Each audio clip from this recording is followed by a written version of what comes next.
say about it.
the minutes from, can you take this? Can you take this? Yeah, he can have that.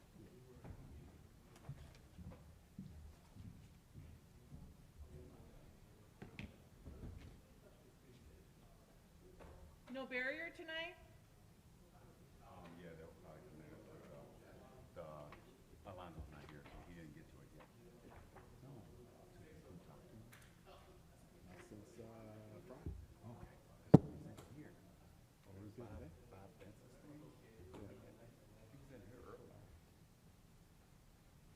So do we have rules adopted by the, I mean, I did that, but do we adopt these rules? Or do we adopt them at the time?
So, this is an audio. Yay. Are Yes. you ready? Yes. Motion. Yes, yeah. All right, everyone. Today is Tuesday, June 20th, 2023. It is 5:03, Public Works and Infrastructure Committee. Call to order, roll call. Alderman Felix. Present. Alderman Bowden. Present. Alderman Martinez. Present. Alderman Newsom. Present.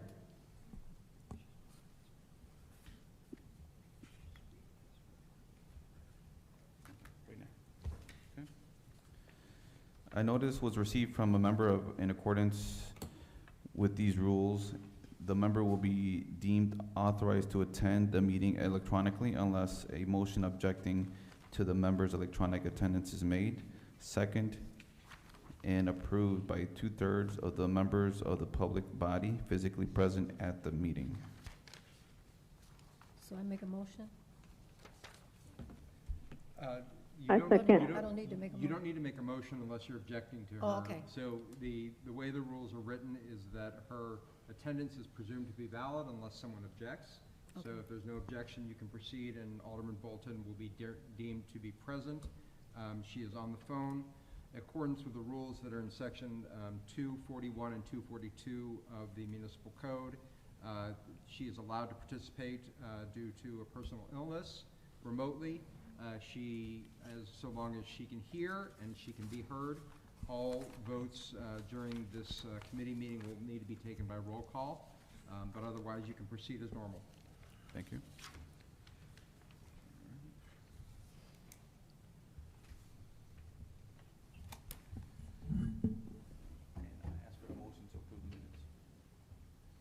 Motion to approve the minutes for June 20th, 2023.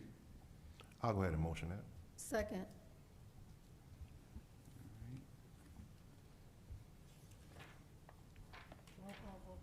Roll call. Roll call for a vote. Alderman Felix. Aye. Alderman Bowden. Aye. Alderman Martinez. Aye. Alderman Newsom. Aye.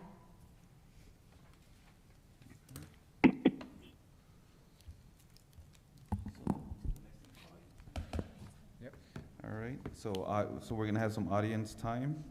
Doesn't look like we have anyone here. So we're gonna go ahead and skip audience time. 2, so no old business. We're gonna move on to new business. So, item A, resolution authorizing the proper city officials to approve construction of a new retaining wall at the Huntington Lakes by M. Sanchez Concrete, Inc., per section 2-458, I-7, good faith waiver for not to exceed the amount of $26,400. So moved. Can I get a I motion? second. We good? Approve? Yep, Oh. motion passes. All those, we have Oh, a did roll you- call vote. Oh, sorry, you did. Okay, roll call. Can I get a roll call? Alderman Felix, Aye. Alderman Bolton, Aye. Alderman Martinez, Aye. Alderman Newsom. Aye.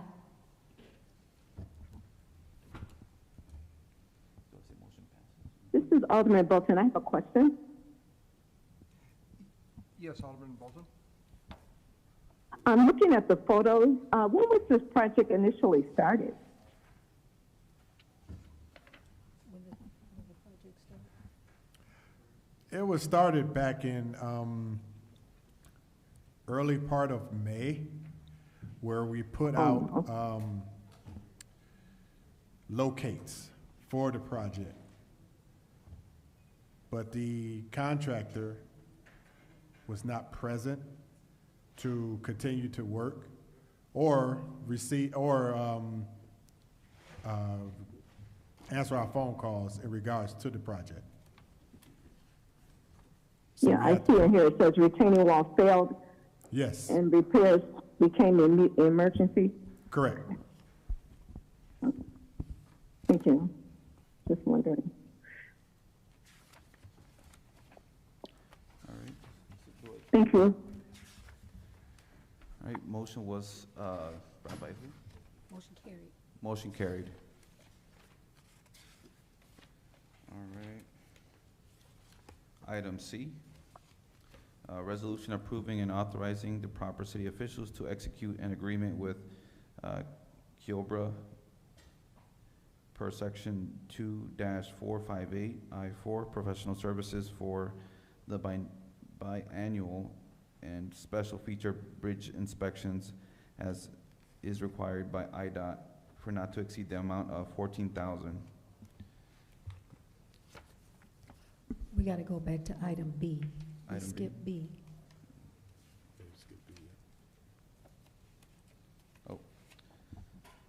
Item B, resolution approving and authorizing the proper city officials to enter into contract with Office Plus for the purchase of office furniture for Public Works, per section 2-458, I-3, joint purchasing for a not to exceed an amount of $6,780.16.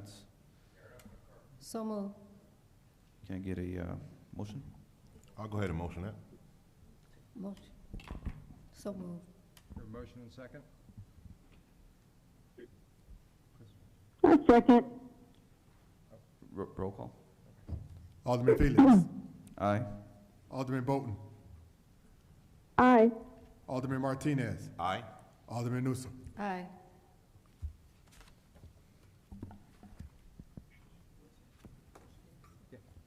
Motion carried. All right, item C, resolution approving and authorizing the proper city officials to execute an agreement with Kiobra per section 2-458 I-4, professional services for a biannual and special feature bridge inspection as required by IDOT for not to exceed an amount of $14,000. Can I get a motion? So moved. I second.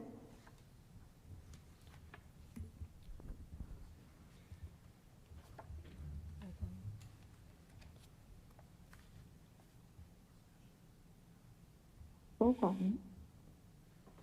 Any discussion? Roll call. I second. Oh, okay. Roll call. Alderman Felix, Aye. Alderman Bolton, Aye. Alderman Martinez, Aye. Alderman Newsom. Aye. Motion carries.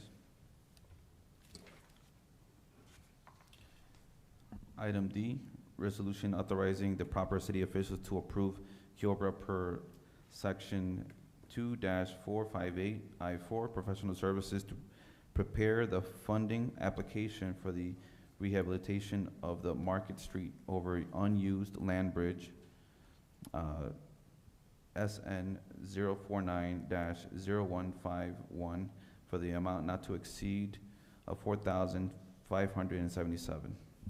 Can I get a motion? I'll go ahead and motion that. I so motion. I so move. Motion by Alderman Martinez, second by Bolton. Any discussion?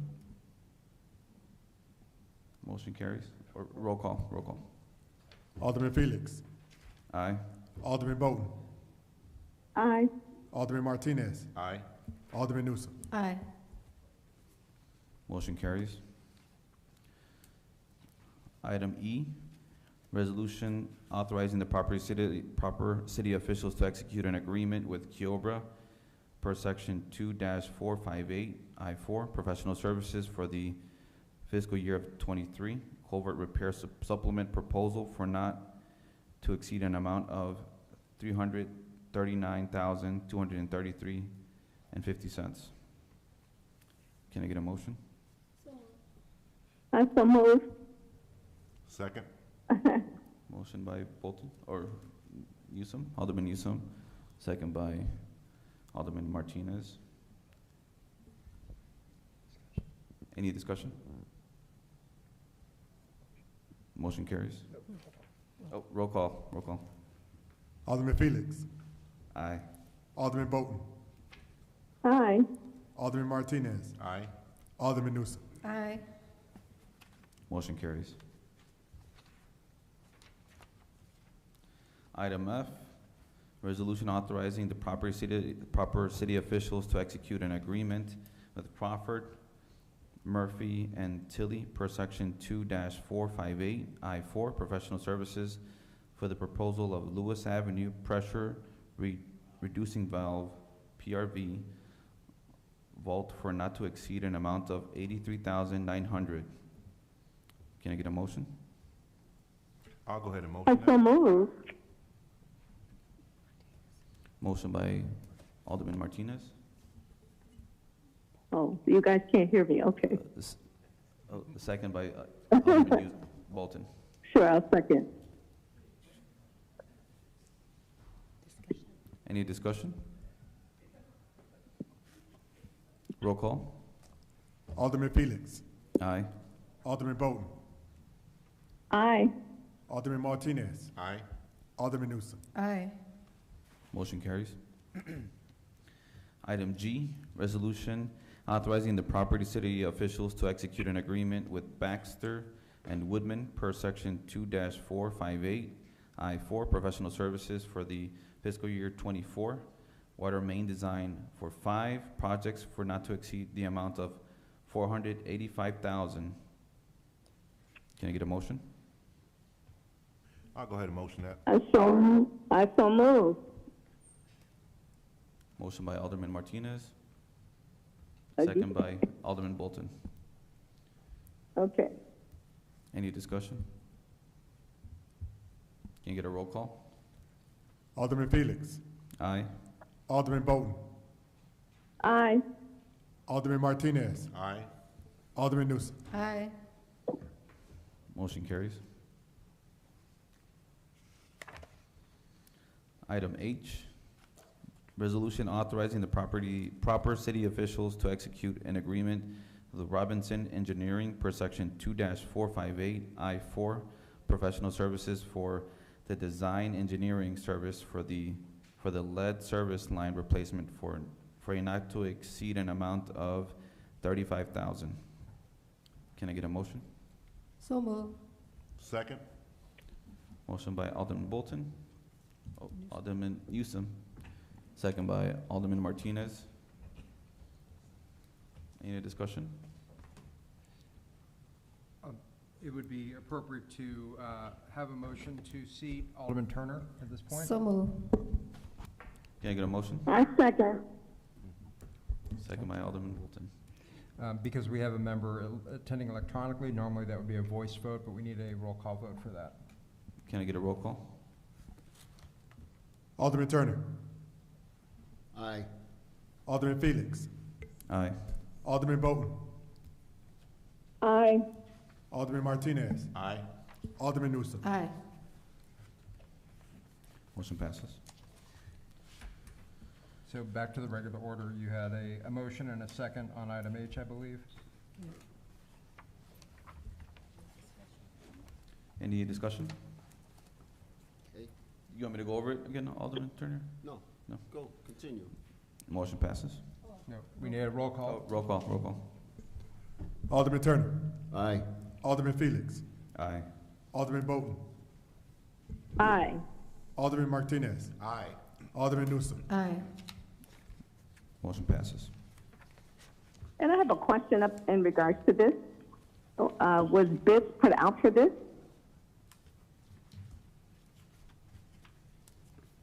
I'm sorry, one more Was time? there a bid? Did anyone else compete in the bid or offer? No, they did not.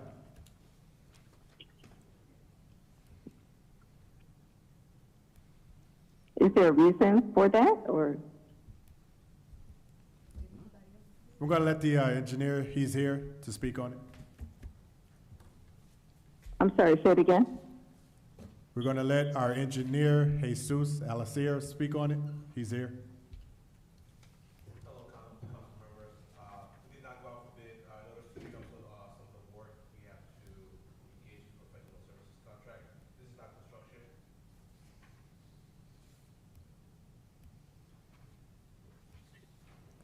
Hello? Can you hear me now? Yes, okay. Hello, council, committee. So we did not go for bid. We need to expedite some of this work to make sure that we complete our projected budget for the lead service line.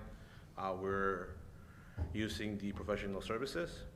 Therefore, we do not have to go out for bid, and Robinson has been helping us with the design for all these projects. So they're the most suited candidate to keep assisting us in pursuing some of these engineering work. As you know, we have a significant backlog right now in engineering for other items, so we need as much help as we can to speed up the work and make sure that we are meeting our fiscal responsibility with our construction contracts. Okay, thank you. All right. Item I. Any other questions? No? No? Thank you. Item I, resolution authorizing the proper city officials to approve spending authority in excess of 25,000 per section 2-458 I-7, good faith waiver to the Outmount Foundation for the Youth Fire Hydrant Restoration Program for an estimated amount of 60,000. Can I get a motion? I'll make I so move. motion. Motion by Alderman Turner, second by Alderman Bolton. If we could have Director Garland kind of explain what this program is and how it's working, I think will be of interest to members of the committee as well as the public at large. Chris, can you talk about what Yes. the fire hydrant program? Yes, the fire hydrant program is here to basically help the youth of our city and to get them off the streets, to give them something for the summer, far as work, and they also get paid for this.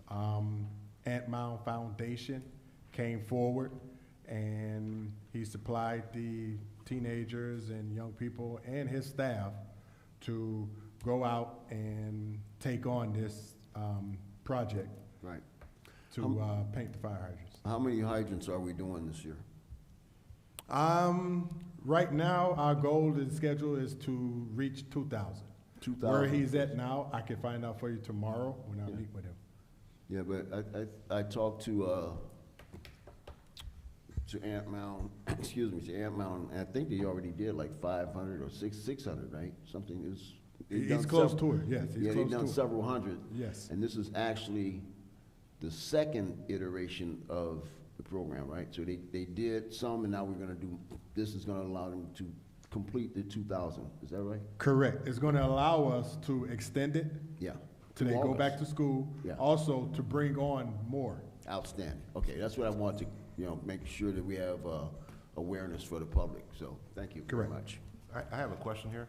I want to know, how is it determined who's going to get the first service, what ward, and what color are they going to paint it? Is it just painted over what the other colors are? Is there a specific color that we're choosing, or? They're painting them the original colors, the yellow and the green. Okay. And the way that we started off, we started off with ward maps. And we just sent them out into different wards. We first started with the water department going through and flushing their fire hydrants and doing their maintenance part. And so the young people will come in and do the painting part. This process is taken on by the water department by themselves. Well, by them having shorthanded with personnel, they weren't able to do that. So with this foundation coming in, it helps us out a lot. Thank you. One comment that I'd like to make, and I have not had any discussion about it with anyone, but it's just my thought. It's my understanding that they have started with the side streets, and I would suggest that we initially focus on the main thoroughfares where everybody goes up and down the street. So make the It's main funny you say thoroughfare- that. He's doing that right as we speak. All right, that's my man. Thank you. In the initial, and just to get you guys, just to let you know, in the beginning, we didn't want to see the children on the main thorough roads, and because of, Safety the issues. accidents and for Yeah, safety. safety, I understand. Yeah. Yeah, that's So, all. but Okay. now that he's got going, we're able to go back to it. Outstanding. Thank you. This is Alderman Bolton. I have a question. Is it too late for them to be hired? Too late to be hired, far as, Yeah, are you still hiring, in the hiring process? Is it, no, not at this time. no, you're not, no more hiring? Is that what you're answering to? Far as public works goes, no. I'm sorry, say it again? Do you mean too late for Are the you still students? hiring youth, or is it too late to apply? The students, aren't they going through Admount? Yeah, they're- Admount is selecting the students. Correct. Going through where, Edna? No, Amont. Admount, they are doing the program, they get the students. The city does not get the students. Oh, okay. The Admount Foundation? Yes. Okay. Correct. So you will have to speak with him, and he will, guide you into the direction you need to go. Thank you, and I heard they're doing a great job. Yes. All right. Yeah. You gonna get a roll call? Alderman Turner. Aye. Alderman Felix. Aye. Alderman Bolton. Aye. Alderman Martinez. Aye. Alderman Newsom. Aye. Motion passes.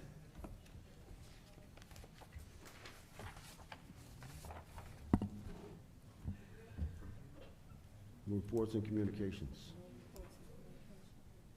I'd like to make a statement under reports and communications, Okay. if I may.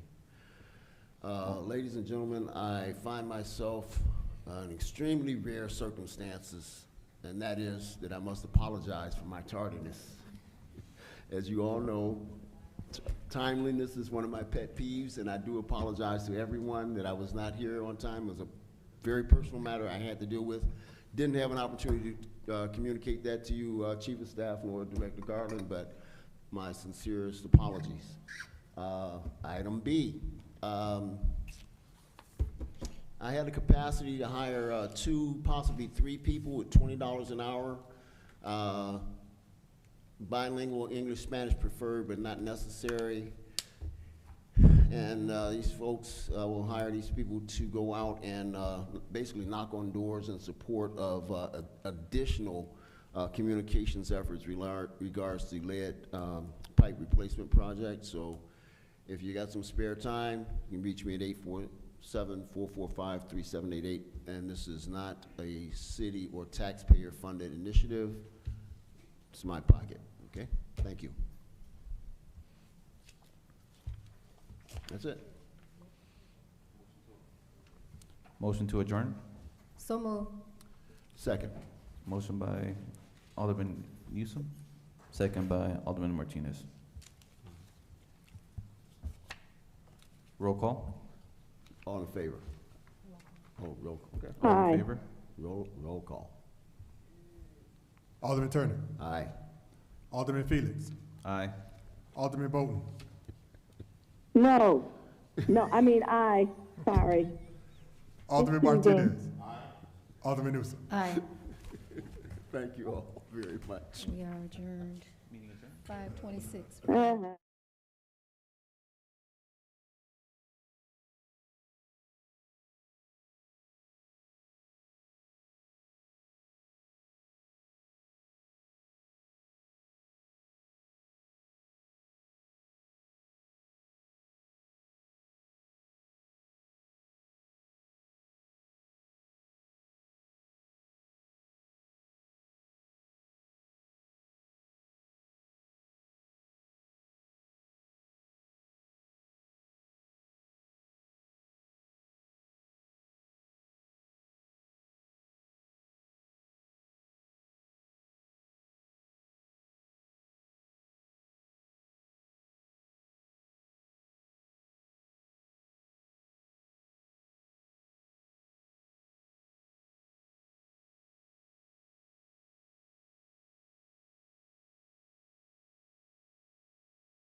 The time is now 5:30. We're going to start the Finance and Purchasing Committee meeting for Tuesday, June 20th, 2023.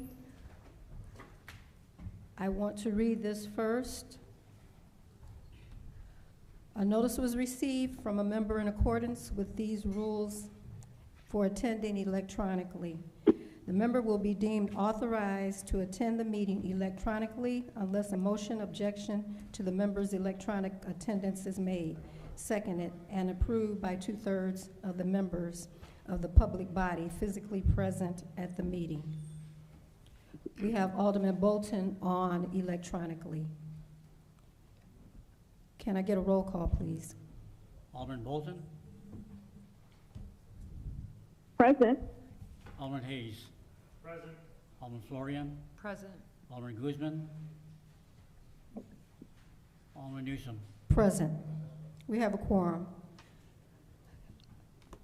Can I get a motion to approve the minutes from May 15th, 2023 for the Finance and Purchasing Committee? Motion Second. by Alderman Hayes, second by Alderman Florian. Any questions to the motion? Roll call, please. Alderman Bolton,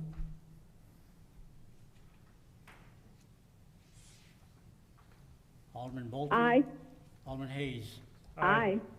Alderman Florian, Aye. Alderman Guzman, Alderman Newsom. Aye. Motion carried. No old business, new business. Item 2, a resolution authorizing the Second Amendment to the Independent Contractors Agreement between the City of Waukegan and Municipal Resource Group, Inc. Can I get a motion on the floor? Motion. Motion by Alderman Hayes. I second. I second. Second by Alderman Bolton. The Finance Department is extending the current contract with Municipal Resource Group, Inc. to allow the search for a permanent finance director to continue. To date, this independent contractor's attention to detail and optimal performance has proven to be beneficial to maintaining the financials of the city. Municipal Resource Group, Inc. will continue to provide oversight of the Finance Department, including budgeting for the upcoming fiscal year, tax levy, and abatement preparation and filings of all other federal, state, and county mandated financial reports. And it is to carry over until, is it December 2023? December 2nd. December 4th, 2023. Can I get a roll? Oh, and then questions to this motion? Roll call, please. Alderman Bolton, Aye. Alderman Hayes. Aye. Alderman Florian, Aye. Alderman Guzman, Alderman Newsom. Aye. Motion carried. Item B, resolution approving the purchase of a 2024 Ford F-550 conversion ambulance from Foster Coach Sales, Inc. in the amount not to exceed $411,171. Can I get a motion on the floor? So moved. Motion by Alderman Florian, I second. second by Alderman Hayes. Mm. The Fire Department is requesting approval for the purchase of one ambulance, a 2024 Ford F-550 4x4 gas chassis on a custom Horton conversion per customer specifications. This purchase would be from Foster Coach Sales, Inc. The quoted amount is provided per state bid package. The total bill for the vehicle would be $411,171. This amount is $11,171 over budget for the fiscal year 24 capital replacement at the budgeted amount of $400,000. Unfortunately, we are finding severe price increase for all vehicles. The vehicle would come fully equipped and put into service immediately. With this purchase, we would remove a 2017 ambulance into reserve status.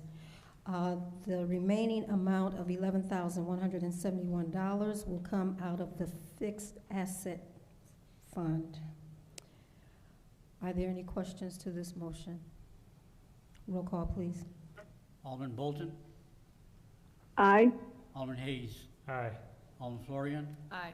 Alderman Newsom. Aye. Motion carried. Item C, resolution approving an agreement with Polaris Sales, Inc. for the purchase of one Polaris Ranger Crew UTV per section 2-458 subsection I3 joint purchasing for a not to exceed amount of $52,642.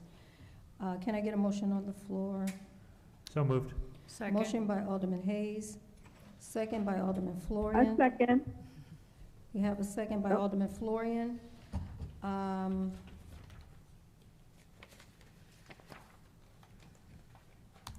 The fire department is requesting approval for the purchase of the Polaris Ranger Crew XP 1000 UTV. This purchase would be from Polaris Sales, Inc., Medina, Minnesota 55340, who are a Sourcewell vendor. The total bill for the vehicle would be, excuse me, $52,642.40. This amount is under budget for fiscal year '24. Capital replacement at the budgeted amount of $55,000. The vehicle would come fully equipped and put into service immediately. With this purchase, we will be retiring a 2002 Polaris UVTV. The UTV would be used for limited access environments located throughout our city. Are there any questions to this motion? Roll call, please. Alderman Bolton, Aye. Alderman Hayes, Aye. Alderman Florian, Aye. Alderman Newsome. Aye. Motion carried.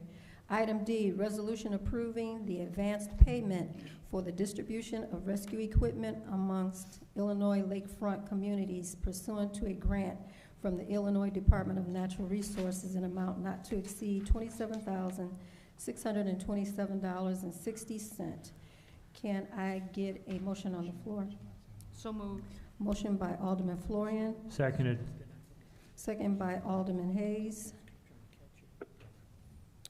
City Council has previously approved the application for this grant on April 17th, 2023, and subsequently approved acceptance of this grant on May 1st, 2023. The IDNR grants are typically reimbursement grants, and this resolution allows the city to pay the invoice and request reimbursement from IDNR. The city was quoted $27,627.60 for the purchase of the water safety equipment from Gladson, Inc. Are there any questions to this motion? Roll call, please. Alderman Bolton, Aye. Alderman Hayes, Aye. Alderman Florian, Aye. Alderman Newsome. Aye. Motion carried. Item E, resolution waiving competitive bidding and approving the purchase of 2 Ford Explorers from the Curry Motors, Inc., Motors in at a not to exceed amount of $87,210. Can I get a motion? So moved. I so move. Motion by Alderman Hayes, second by Alderman Bolton. The Waukegan Police Department is seeking the approval of the purchase of 2 Ford Explorers for the police department. These Explorers will be used for the Waukegan Police Department co-responder program. Those Explorers are unmarked so that they can be used in this program with a softer approach for people with mental health and/or substance abuse issues, among other duties as well. The price per vehicle is $43,605 with a total amount of $87,210 for both vehicles. We are asking to skip the bid process for these vehicles. Are hard to come by, as we have been looking as well as other agencies. These vehicles are available now for us and will be needed to get the program up and running in a timely manner. We currently have $45,000 authorized per vehicle to spend through the Illinois Criminal Justice Information Authority grant. This purchase was approved by the ICJIA through the co-responder grant, so the entire amount will be reimbursed through the grant once purchased. Are there any questions to this motion? Roll call, please. Alderman Bolton, Aye. Alderman Hayes, Aye. Alderman Florian, Aye. Alderman Newsome. Aye. Motion carried.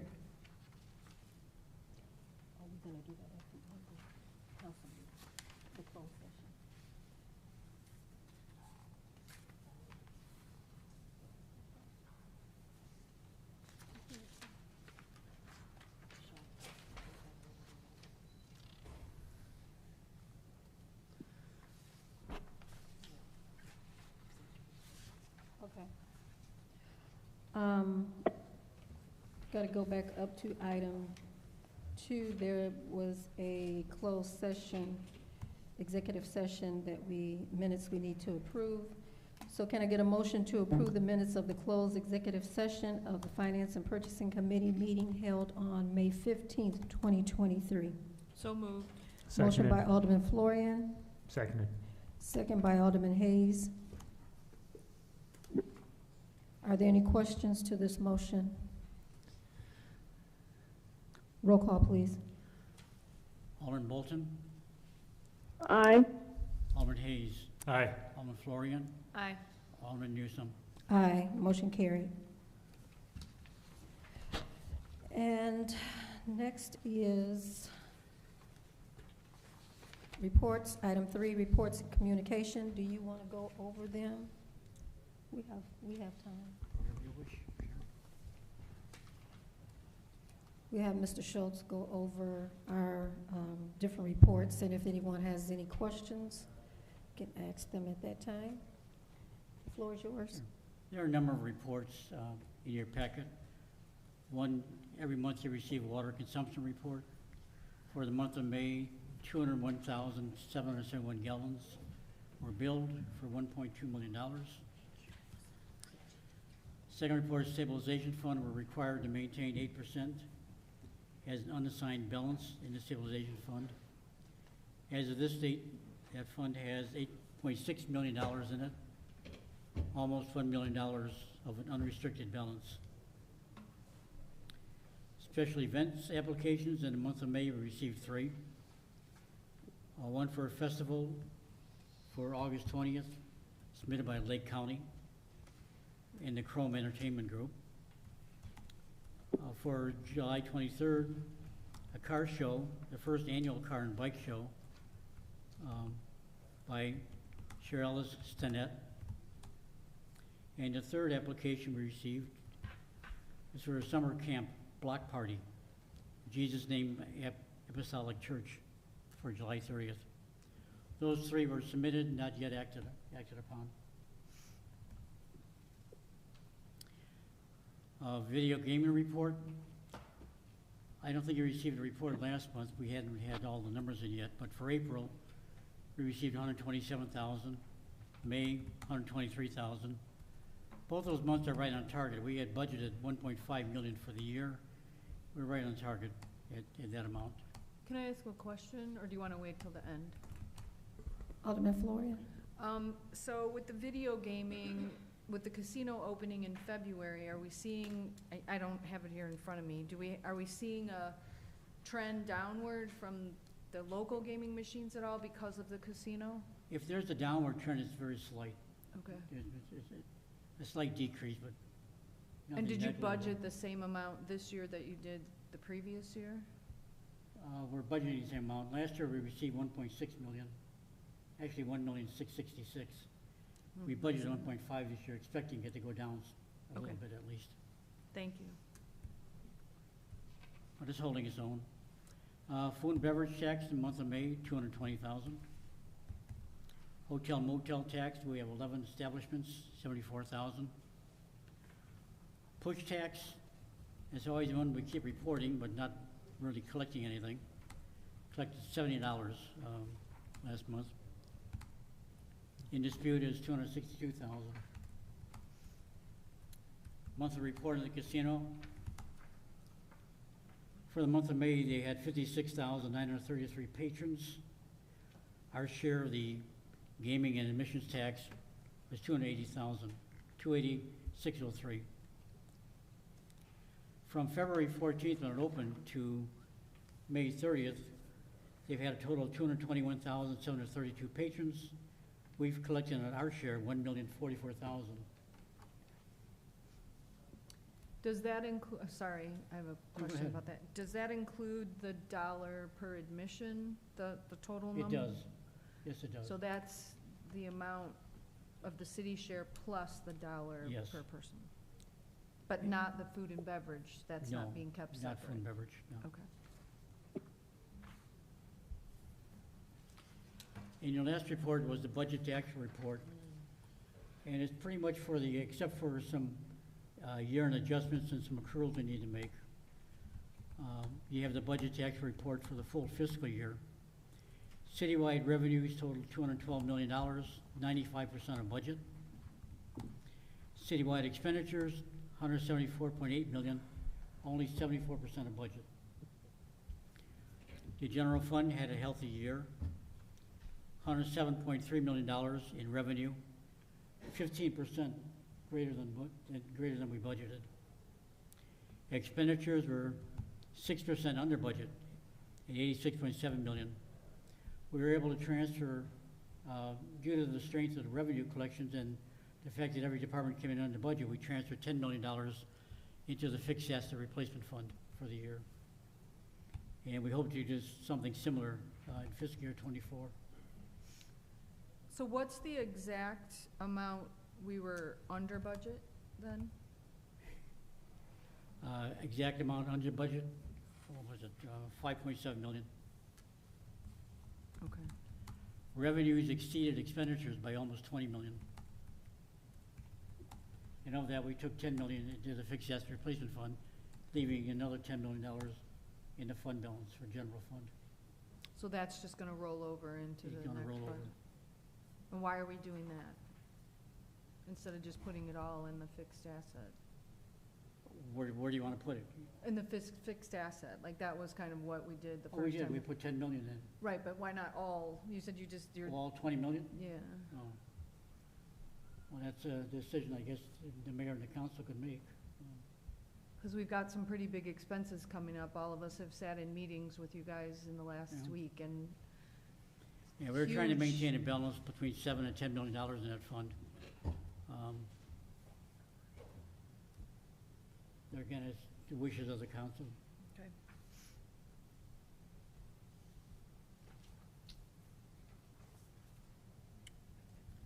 Any other questions? Being no more questions, can I get a motion to adjourn? So moved. Motion by Alderman Florian. Seconded. Second by Alderman Hayes. Roll call, please. Alderman Bolton? Aye. Alderman Hayes? Aye. Alderman Florian? Aye. Alderman Newsome? Aye. We are adjourned at 5:48 PM. Thank you.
with,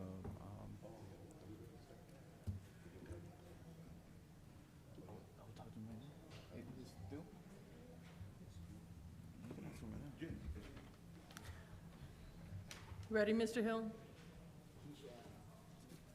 Okay. I'm going to start. 7 o'clock, I'm going to call to order.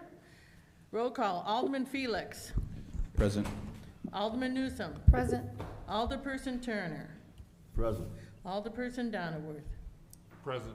Alderperson Florian. Present. Alderperson Hayes. Present. Alderperson Bolton. Present. And that will be virtually. Alderperson Guzman. Present. Alderperson Martinez. Mayor Taylor.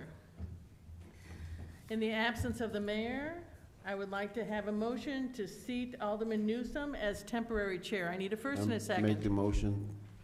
Second. Who's first? Me, I'll second. Who's me? Turner. Turner. Alderman Turner is first. Alderman Felix second. Is that correct? Correct. That will have to be a roll call. Is that correct, sir? Sorry. A roll call? Yes. All right, a roll call. Alderman Felix. Aye. Newsom. Aye. Turner. Aye. Donnerworth. Aye. Florian. Aye. Hayes. Aye. Bolton. Aye. Guzman. Aye. Martinez. Aye. Motion passed.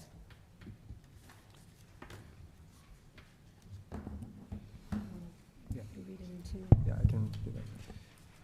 So pursuant to the rules of the City Council set forth in sections 241 and 242, which provide for electronic attendance by alderpersons in certain circumstances, Alderman Bolton has requested to participate in this meeting remotely via audio conference because she has an illness today.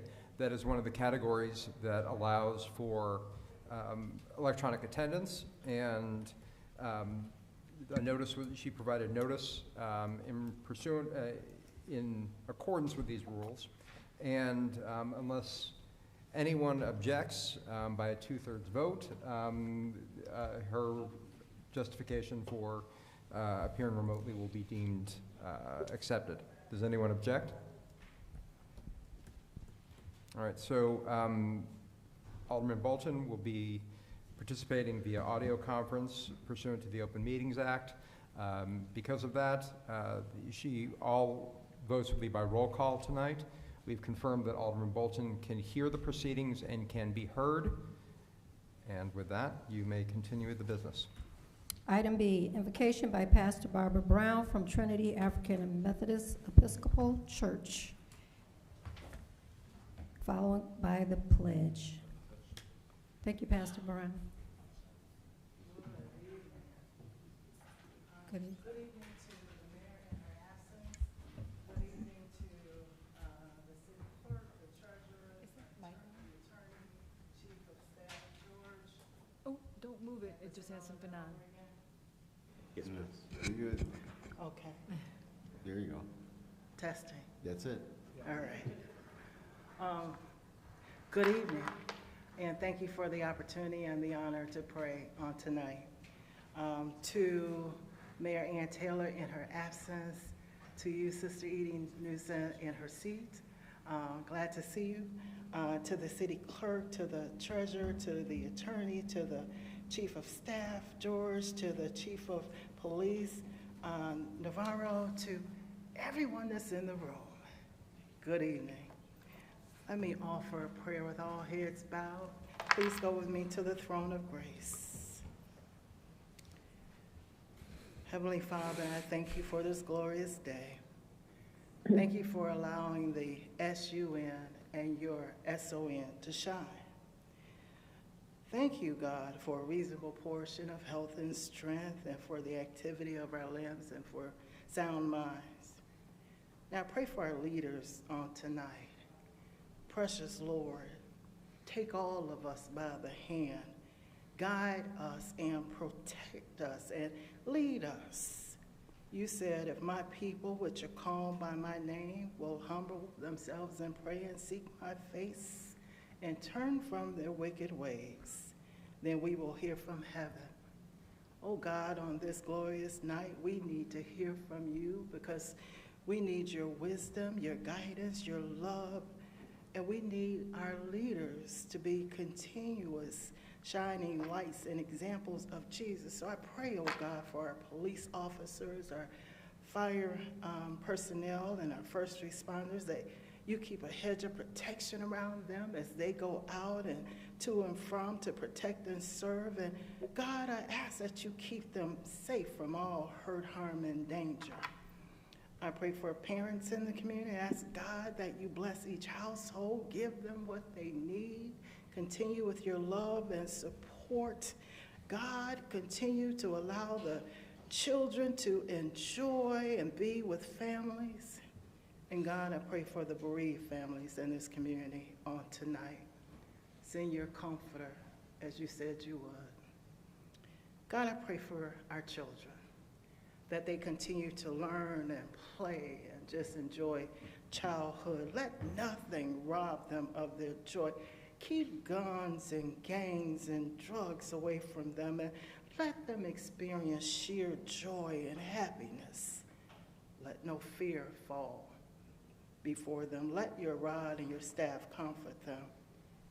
And oh God, I pray for this community, that there is a spirit of unity and love and an economic explosion of innovative businesses, grocery stores and banks and shopping centers. God, I know that you can and you will do it. And then God, I pray for peace all over the land, a peace that surpasses all understanding. God, I pray for peace in these United States, every nation, indivisible, with liberty and justice for all. This is my prayer, and I render it in the mighty name of Jesus. And may we all say, amen. Amen. Can we rise for Amen. the pledge?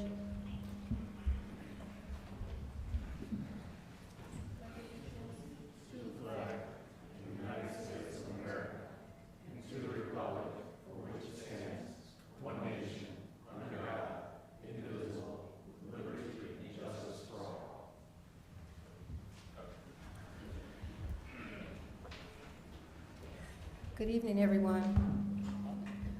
I will share the mayor's comments in her absence. I would like to welcome you all to the June 20th Waukegan City Council meeting.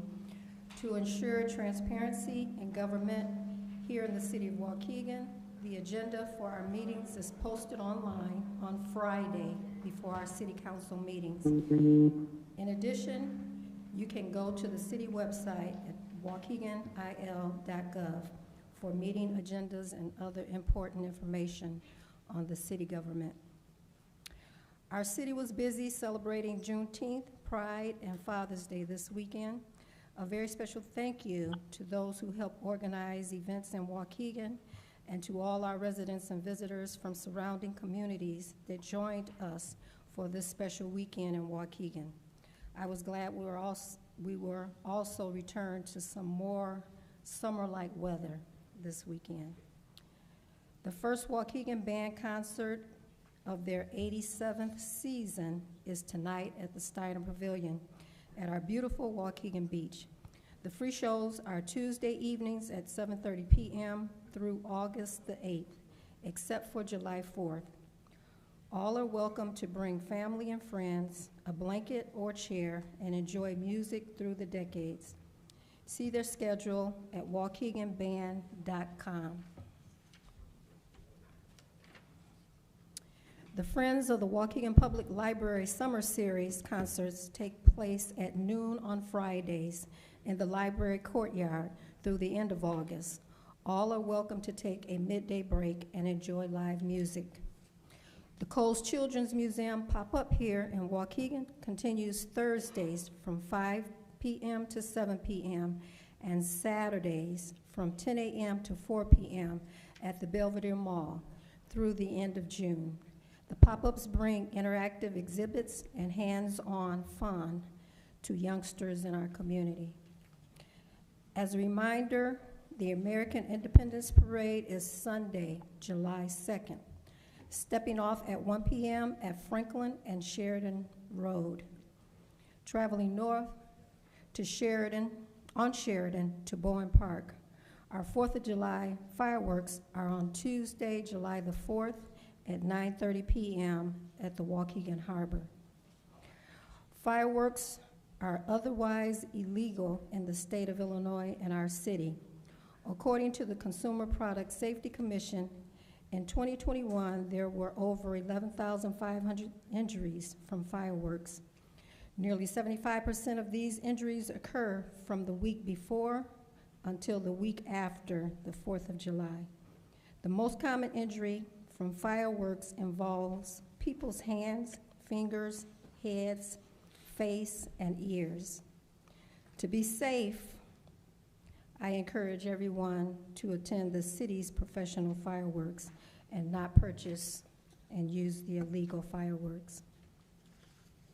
On Tuesday, June 27th, 5 to 7 p.m. at CLC Lakeshore Campus, the Eleanor Murky Community Center room, the U.S. EPA will hold a community meeting for the general public to discuss the impacts and regulations of coal ash. The meeting will include presentations from the EPA, information on available resources, and a listening session so community members can voice their concerns and thoughts about the coal ash. So we would encourage everyone to come out and participate in that meeting. The city of Waukegan also wants to send condolences to the family of Marie T. Miller, who passed away on June 7th, 2023 at the age of 87. Who is Miss Marie? For over 60 years, Miss Marie Miller owned and operated Delph's Garage in Waukegan. That's the garage over there on Belvedere. Over 60 years. She is survived by her husband, lifelong love, Lynn A. Miller, 4 children, grandchildren, great-grandchildren, sisters, and many nieces and nephews. So we offer our condolences to the Miller family and the Delph business. That's all for the mayor's comments. Item 2, resolutions, proclamations, presentations, and appointments. We have 3. Item A, proclamation, June is Men's Health Month. Madam Clerk. Thank you, ma'am. Proclamation, June is Men's Health Month. Whereas, despite advances in medical technology and research, men continue to live an average of 5 years less than women, with Native American and African American men having the lowest life expectancy. And whereas educating the public and healthcare providers about the importance of a healthy lifestyle and early detection of male health problems will result in reducing rates of mortality from disease. And whereas men who are educated about the value that preventative health care can play in prolonging their lifespan and their role as productive family members will be more likely to participate in health screenings. And whereas fathers who stay connected to their children and maintain a healthy lifestyle are role models for their children and have happier, healthier children. And whereas Men's Health Network worked with Congress to develop a national men's health awareness period as a special campaign to help educate men, boys, and their families about the importance of positive health attitudes and preventative health practices. And whereas the Men's Health Month website at menshealthmonth.org features resources and information as well as events including Wear Blue Day on the Friday before Father's Day, which this year is June 16th.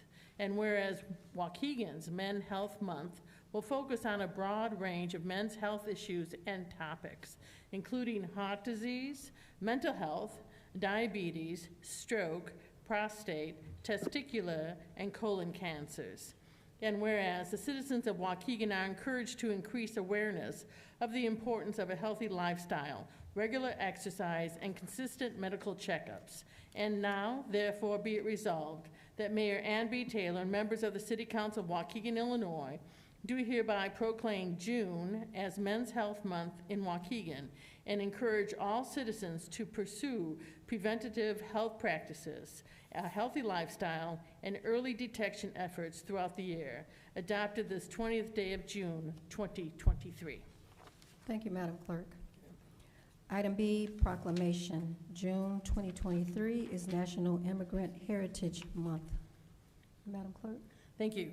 Whereas Immigrant Heritage Month celebrates our country's immigrant heritage and the stories of individuals, families, and communities who have contributed to the unique social fabric of our country. And whereas generations of immigrants from every corner of the globe have built our country's economy and created the unique character of our nation. And whereas immigrants continue to grow businesses, innovate, strengthen the national and local economy, and create jobs in Waukegan. And whereas immigrants have provided the United States with unique social and cultural influence, fundamentally enriching the extraordinary character of our nation and of our community.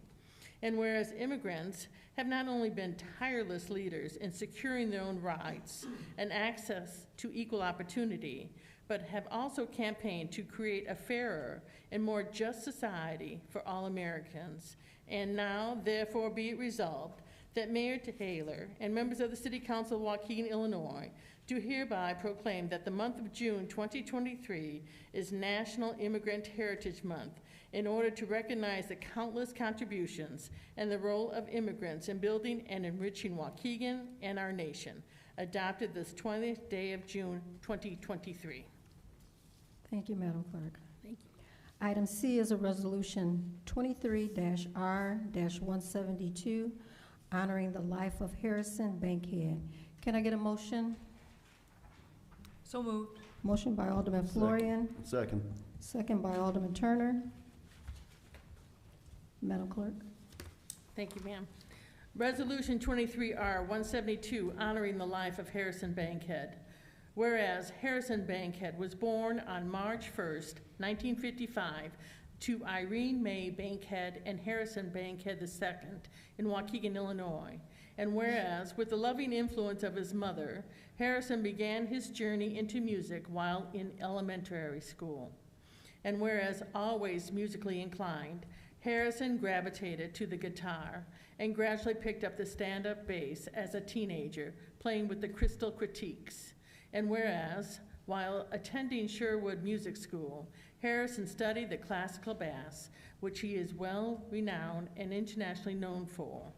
And whereas Harrison was humble, helpful, and gave people his full attention, as well as offering hope and of encouragement, including to his co-workers at the City of Waukegan from 1977 to 2009.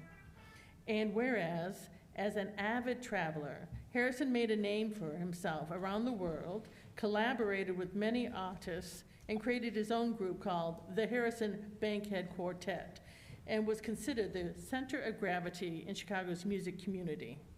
And whereas, staying true to his roots, Harrison became the ambassador of music in Waukegan, Illinois, and is immortalized in the Waukegan Story mural on Clayton and Genesee Streets.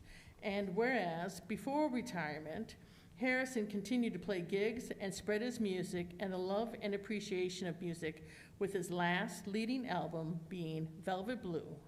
And whereas living a very colorful and rich life, Harrison's legacy will continue to inspire generations to come. And whereas Harrison is survived by his children, Shayna Bankhead and Harrison Bankhead IV, his sister Diane Bankhead, his nephew and nieces, Reynard Shelton, Alana Wilson, Brianna Wilson, Kaya Wilson, and a community of musicians and music lovers who mourn his loss. And now therefore be it resolved that Mayor Ann B. Taylor and members of the City Council of Waukegan, Illinois, do hereby honor the life of Harrison Bankhead for his dedication to sharing music and the love of music in Waukegan and across the globe, while being an ambassador for both Waukegan and kindness internationally. Dated this 20th day of June, 2023. Thank you, Madam Clerk. Item 3 is audience time. You have 3 minutes. we have to take a vote? That last item was a resolution, so it does require a vote. Oh, roll call. All right, thank you, and thank you so much. Alderperson Felix, Present. that's a yes. No, yes. Newsom, Aye. Turner, Aye. Donnerworth, Aye. Florian, Aye. Hayes, Aye. Bolton, Aye. Guzman, Aye. Martinez. Aye. Motion passed, ma'am, thank you. Thank All you. right, we're on to audience time, you'll have 3 minutes.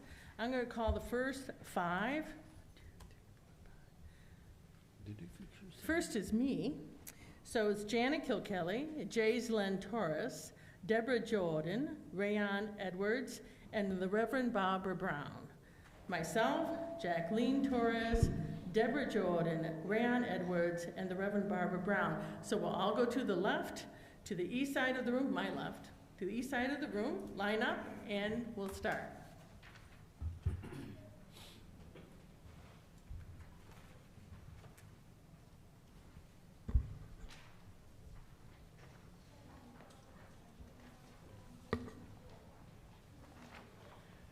Good evening.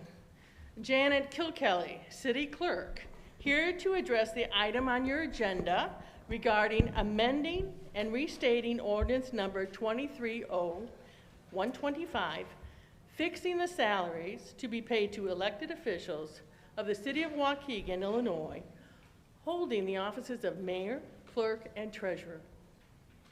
I have reached out to you, Alderman Guzman, and your stance on bringing this lone item back is that you feel we should be bringing water rates down for residents, and no employee should be getting an increase. Waukegan has the lowest water rates in Lake County. Plus, what I proposed to be a fair and equitable salary with implementation following the next election would bring about a 60-cent annual reduction per meter for our residents and a savings of 5 cents a month. Alderman Felix, that this is an issue that you stated is uppermost in your residents' priority.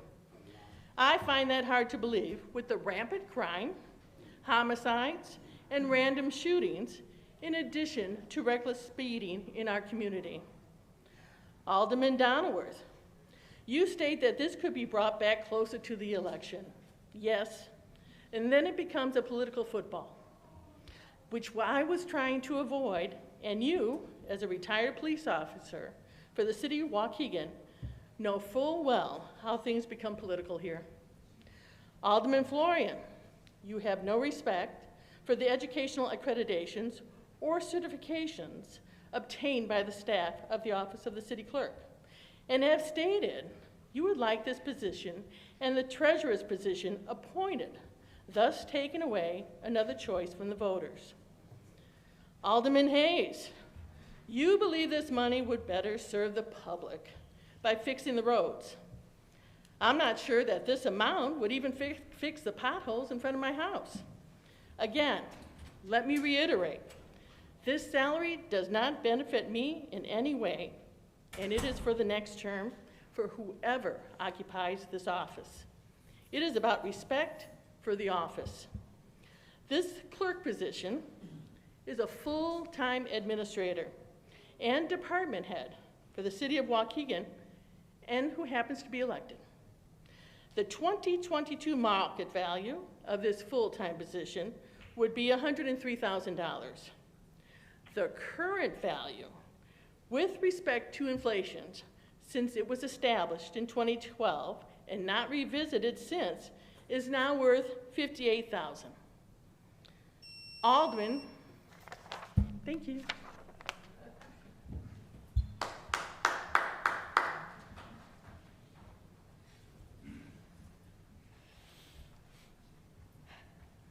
Do I start? Oh. Hello and good evening. My name is Jaslyn Torres and I am 14 years old. I recently graduated from Abbott Middle School. I will be attending Carmel this fall, joining cheer and soccer my first year going in. Aside from playing in the Mariachi Estrellas, mariachi group. I am super excited and scared to attend. It has always been a dream for me to be a Carmel student. Keeping good grades and making high honor roll my 8th grade year was on the top of my list if I wanted to go to Carmel. I managed making honor roll or high honor roll all 3 years at Abbott. Did you know that Carmel is ranked top 6 of 28 in the best high schools for athletes in Lake County? Probably not, because I didn't know until I did my research. I tried out for cheer and I made JV, not really knowing what I got my mom into. Good for me, bad for my mom financially. I was not aware that it would be a costly sport. Sports fees and other fees for cheer are just about $1,100. So why am I here? I'm asking the community for some help. Anything big or small would be appreciated. Thank you and have a good day. Thank you. Ms. Deborah? Good evening. My name is Deborah Jordan. I've been a lifelong resident of Waukegan for all of my 67 years. I played in my grandmother's front yard. I went to Whittier Elementary School, Webster Middle School, and I graduated from both Waukegan high schools. I was proud to be a Waukeganite, and now I'm actually afraid to be in my own neighborhood, especially for fear of going out at night. I'm always checking my surroundings, as I should, but it becomes sad and exhausting. At night, I see speeding cars going over 50, 60 miles an hour in our streets, and I hear gunshots every single night. The next day, unfortunately, I read about young people who have been killed or injured, and it's been so bad lately that I actually don't enjoy living in the city I grew up in. While I don't believe any city is perfect, I believe ours could improve if we put the right resources to work. I have a lot of respect for our new chief of police, and I would like to see him and the city council put together some sort of community-based group against violence with Citizens Waukegan as the key members. There are people in this city who want to help improve the current environment, because whatever is being done now is clearly not working. I'm extending myself as a resource to help in whatever capacity I can. Thank you, Ms. Jordan. Rayon Edwards? Good evening, council, mayor, and community. Last week, a gentleman got on this podium, this mic, and tried to discuss me and my background. I want to share something with all of you today.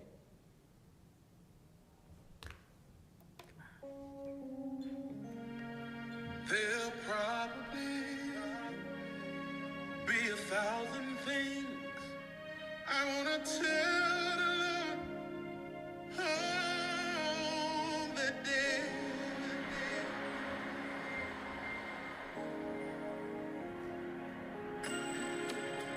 I'll just begin to cry.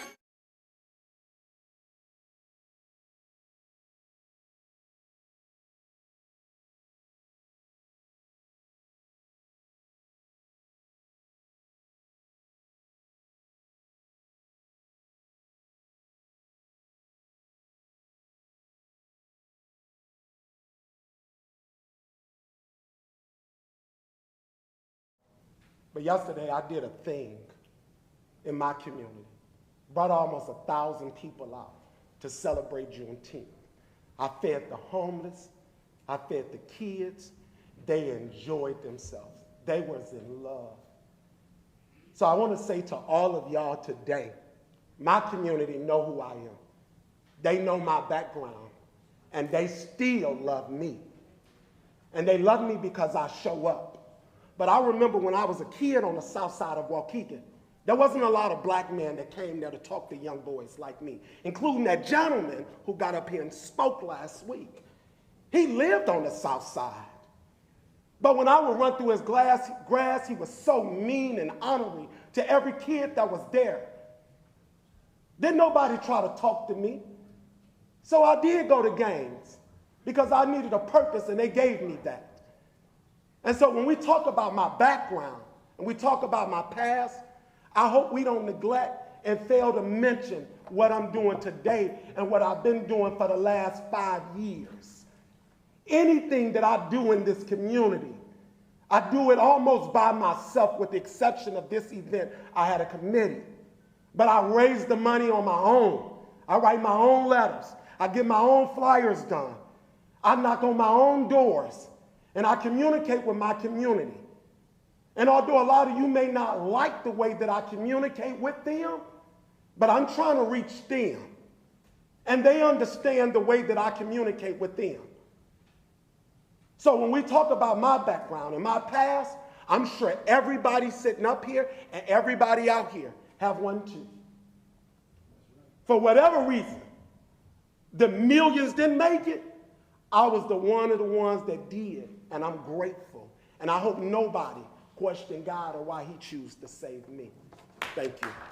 Thank you, sir. Mr. Reverend Barbara Brown. Hello again. To your point, we have all sinned and come short of his glory. But I come to you today to say thank you. And for these reasons, in Mayor Taylor's absence, thank you. She gave Trinity $1,000 for scholarships. As a matter of fact, Trinity is here. I represent the greatest church on this side of heaven. So I'm thanking her because she didn't have to do it. And we are giving that scholarship to a youth who's going to a 4-year college on July the 23rd. So thank you, Mayor Taylor, for always being warm and welcoming and inviting me to the table because you didn't have to do it, but I appreciate it. I also want to thank Dr. Sylvia Bolton. She took the scholarship applications and she distributed them in her first ward. And because of that, we have 4 recipients who are ready to go to college and will receive $1,000 each from Trinity AME Church. So I want to thank her. Not only has she been there with scholarships, but for the ice cream socials, for giving out Thanksgiving dinners to the seniors, to just showing up at our church for different programs. She has been right there with me. So thank you, Dr. Sylvia Bolton. I also want to thank you, Sister and Alderman Edie Newsom. You have been there with us. You have showed us your love and support. We honored you Women's Month, and we were glad to do it. So thank you for your continued support. Thank you, Chief Navarro.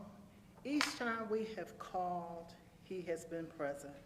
Safety trainings, men's activity night, police presence on Sunday morning, and Chief Bridges for the invitations. He always makes sure that I get them and that I know what's going on in the community.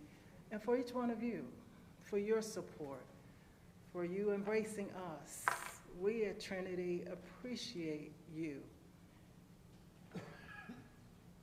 And last but not least, all of you who have supported us in getting our landmark for being the oldest Black church right here in Waukegan. To God be the glory. Thank you. Thank you, ma'am. The next group of 5 will be John Tagliaferro, George Myers, Brother Blanks, Clyde McLemore, Margaret Carrasco. John Tagliaferro, George Myers, Brother Blanks, Clyde McLemore, and Margaret Carrasco.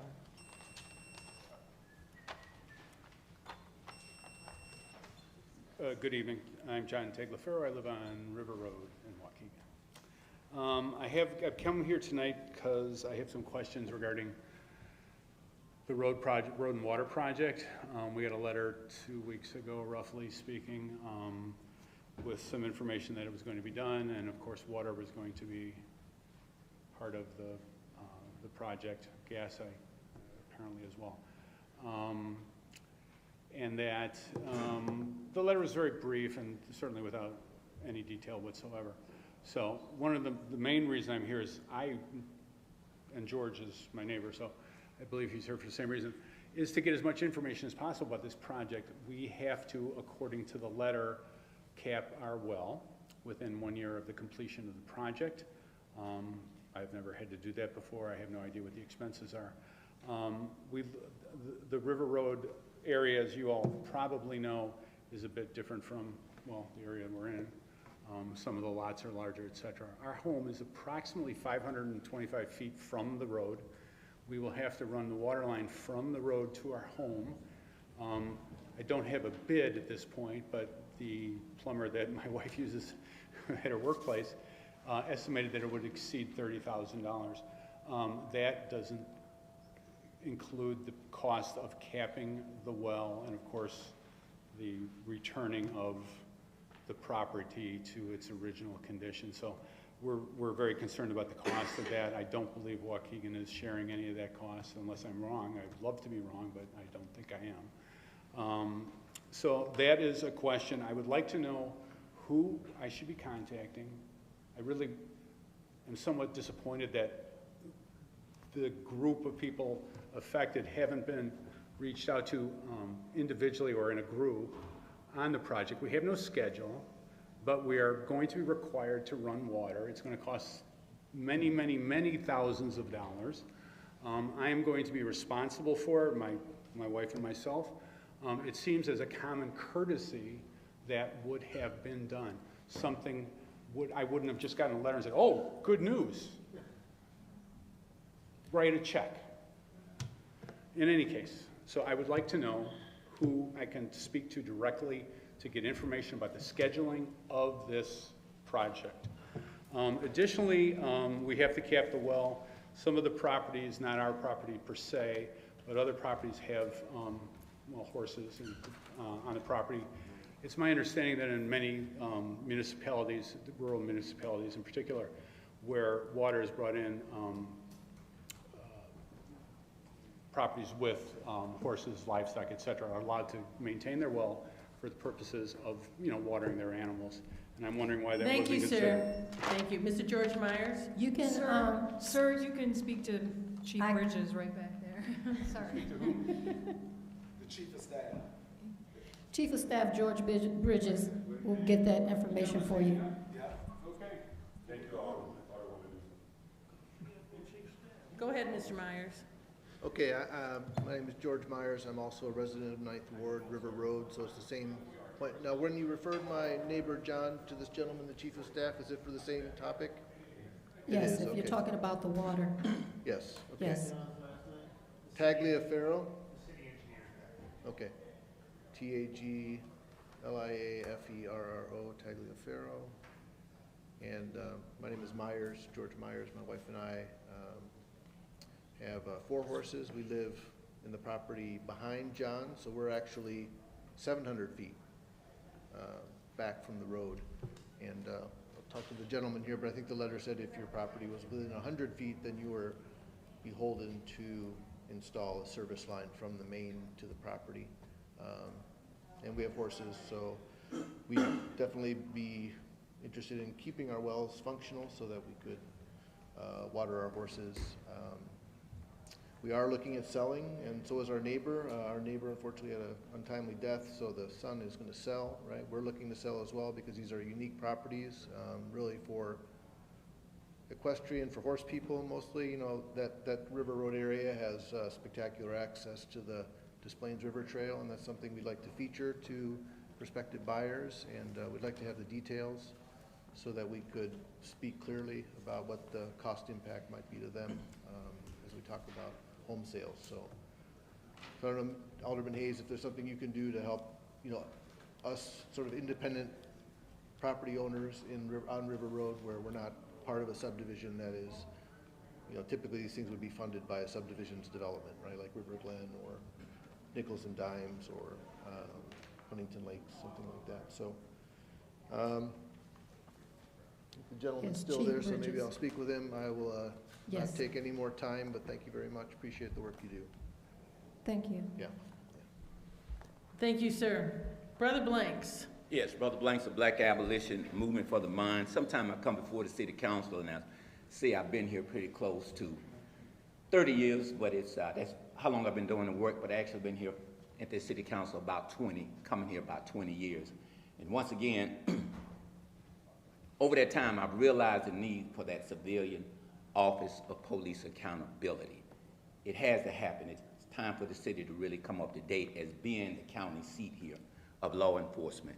But that's not what I'm here for today. I'll get back to that and further discourse, but there's a more pressing issue at hand.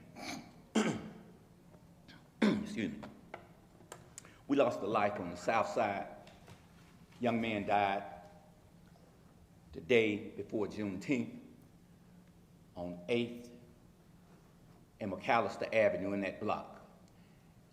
In the spirit of solutions, you know, I spent about 3 years as a combat infantry soldier doing reconnaissance missions. Reconnaissance, basically, you do observation, you look. So what I'm saying as it relates to law enforcement, I watch the officers as how long do you do reconnaissance and observe the violence in your point of contact before you engage? My point is, if you're looking to do a search and destroy mission, then you never get up close to the enemy. But if you're looking to do a peacekeeping mission, at some point, you need to get out the car. I don't know any successful peacekeeping mission as to where you do not eventually get out the car and make contact with these young men or within the community. So much too often, our officers are driving by the problem as opposed to preventing the problem. You doing the reconnaissance, you done drove by in the community for months and months, but at some point you got to get out and put your feet on the ground, make contact with the community and the people. If you're afraid to get out of the car and you're afraid to do the job, then you will not accomplish the mission. You cannot have a successful peacekeeping mission and never get out of the car and get your feet on the ground and get to know the people. One of the officers said, he come to me during that time of what happened, I want to talk to you and ask you a question because the people might not talk to me. Why is that? Because they don't know you.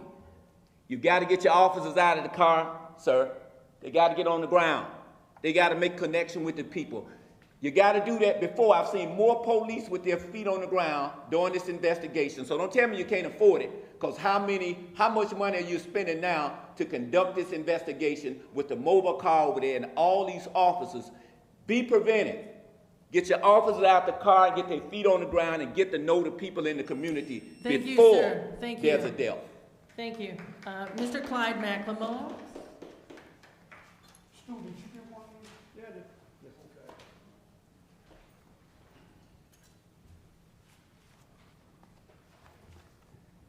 Reason why I asked, Stu, did you get one?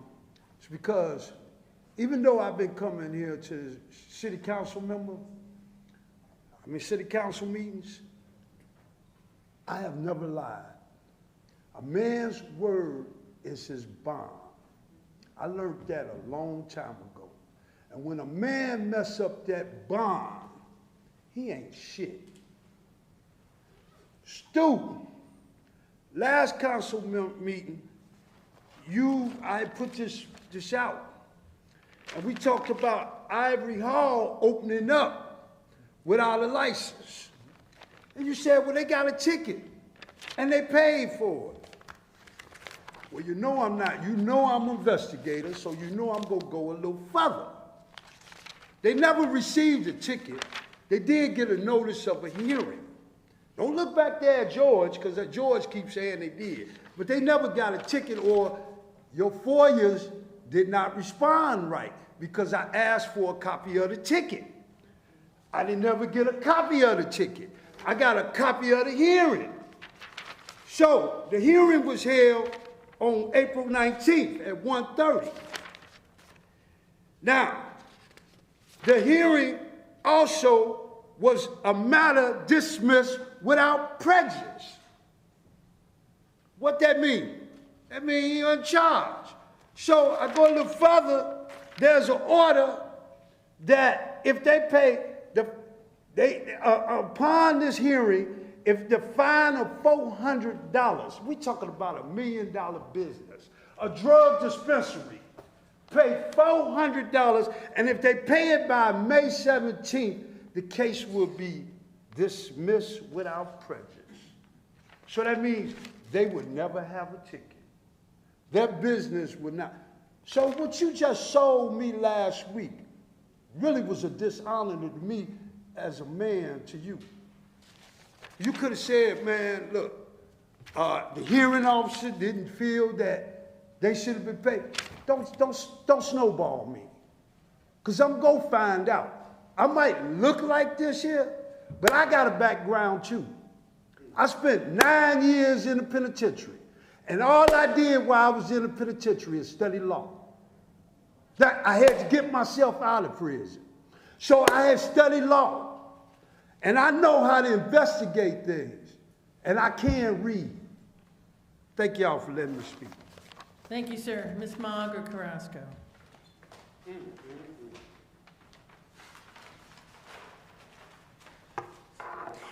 Yes, good evening. Tonight I'll make it short. I just wanted to come to reach out to each one of you, aldermen, in regards to, on the agenda, item number 6, under the category of old business, letter B is a resolution approving an agreement with the Arena Strategic Communications, LLC, in the amount of $108,000. So I looked into the Arena Strategic Communications with the state of Illinois. And I have it right here. And this corporate, I'm on it, man. And this company, it says that here's listed. The manager is an individual from Vernon Hills who is named Goodman Bradley. Well, please verify this.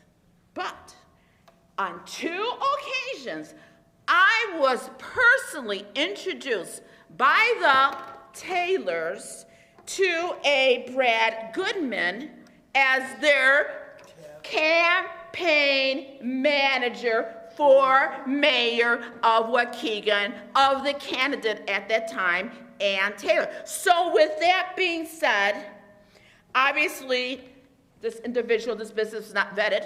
However, I wonder, that's not the same for minority businesses here who are trying to get contracts, trying to do business, trying to make a living an honest way, and they put all these requirements on them. And here we have a person that's politically connected, if in fact that's the same person, okay? We're gonna pay this individual $108,000. Well, you know what? Let's see. If I was the campaign manager for a person and I'm gonna get a contract for $108,000, would that individual be possibly tempted to work on the campaign of their candidate while being paid with tax dollars? Next, I brought you an invitation to everyone, okay, if you could pass that down, please, for every single person, and to invite the community, because this is for the real deal, Fiestas Patrias, the group that we have done it for the past 20 years from the community, Waukegan people, not the mayor's little buffoon, which is, they're from, one's from Chicago, the other one's from Round Lake, and the other one's from Gurnee. No one from Waukegan, okay? Please, this is a warning. Do not be ripped off by that other company. They're charging $1,000. Thank you, Ms. Margaret. Thank you. Madam Chair, that concludes the audience time. Thank you. Thank you, everyone. Thank you, everyone. We'll move to item 4, consent agenda items.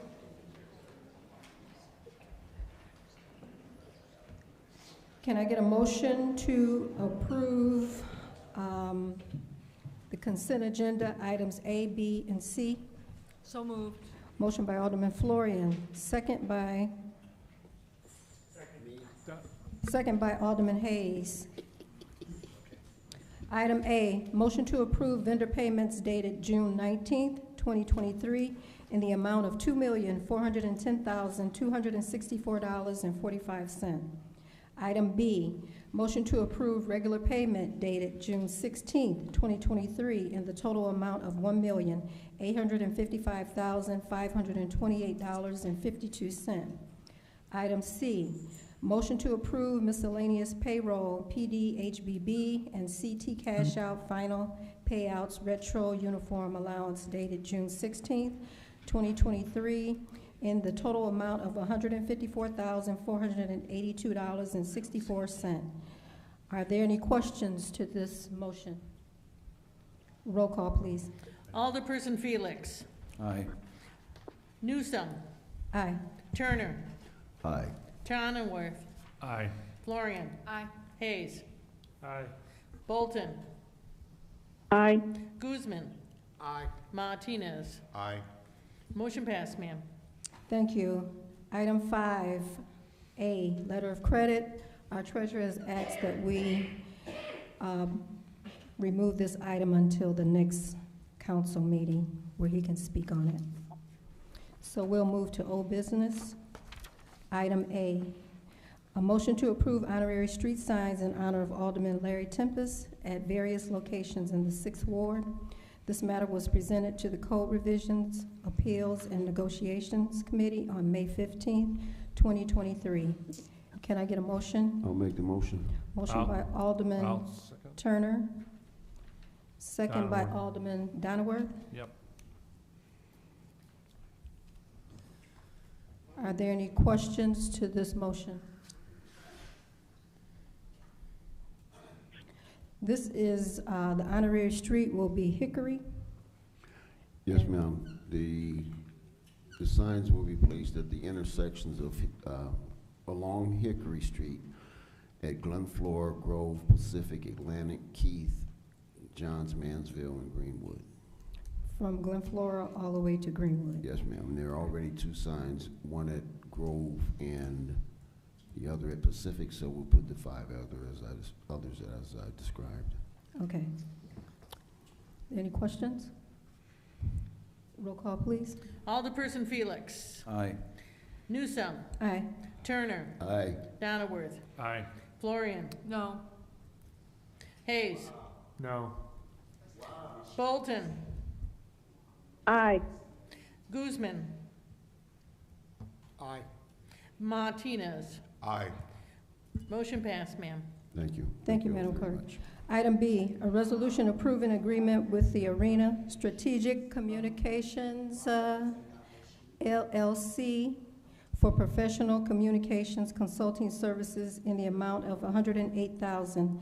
This matter was presented to the Community Development Committee on June 5th, 2023. Can I get a motion?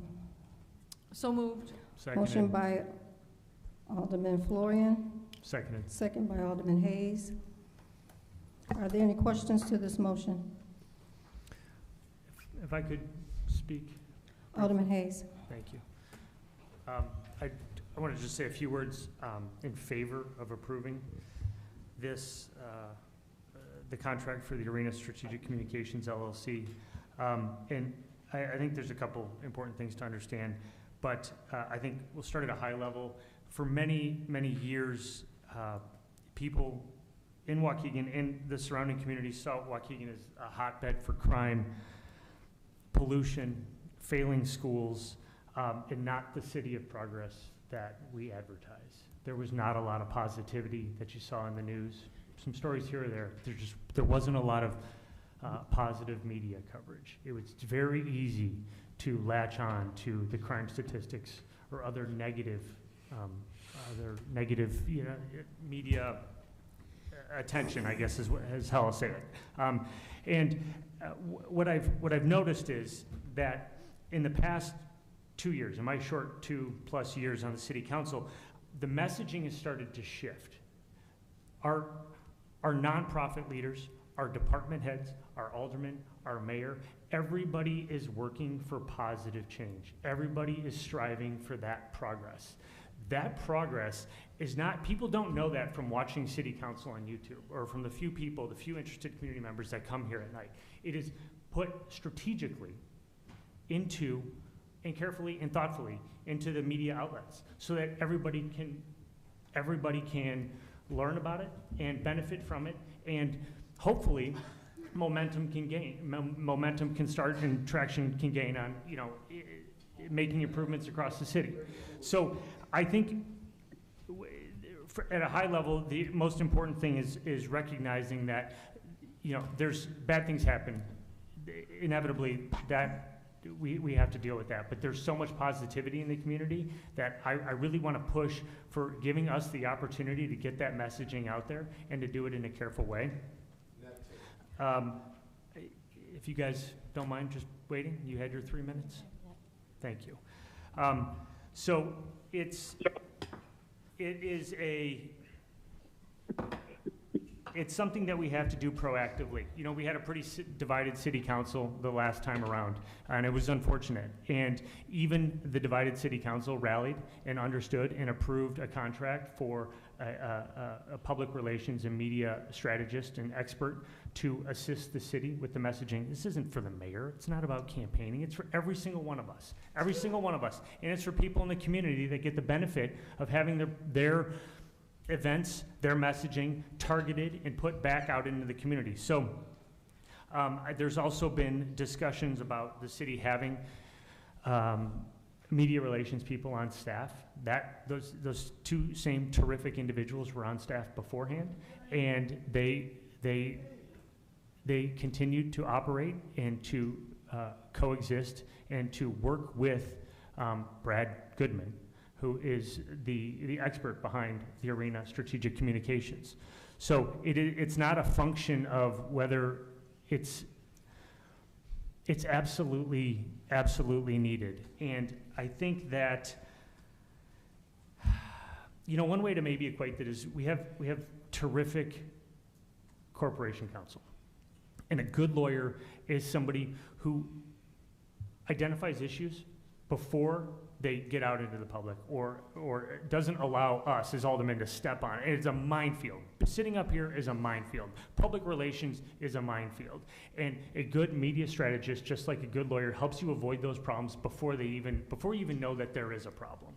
And I think that is what is the most important, is you don't see the value in something because you don't know all the work that's being done behind the scenes. And 90% of a good lawyer, just like a good media strategist, is done without you ever even knowing about it, because they are helping you avoid problems that you don't even know exist. So that is, you can also equate it to insurance. Why am I paying this every single month? And then a tree falls on your house and you're like, oh, really glad I was writing those checks every month. It is something you don't know you need until you need it. And the message that I would give to everyone on the city council, but as a fairly new alderman, but to the newer alderman, is give it a year. Try it. Because you haven't been here long enough, just like I hadn't been here long enough, to fully appreciate the benefit and the value that you get from having somebody that helps the city with its outward-facing issues, and we have a lot of them. So the messaging is important. Our hard work is important. Advertising it to the community is important. Is important. And that is what Arena Strategic Communications can do for us. And I would implore you to really consider it and vote in favor of it, and pay really, really careful attention, because all of the information that you're seeing in the news is either it is Brad's careful hand that helps get it there, or the negative media attention. He is working with the reporters to understand, so they understand all of the facts. So it is not just, we're not just getting peppered with bad media. So, not terribly articulate, but I think you get the point. So I would say to give it a chance, give it a year, pay careful attention, as I started saying a minute ago. And in a year, if the issues that you think exist now still exist, you will have had a year under your belt to really evaluate whether that's the case. And then, my argument goes out the window. But give it some time. Give it some time. See what Brad can do for the city. See what he can do for you, and see what he can do for the community, because it's important. Thank you, ma'am.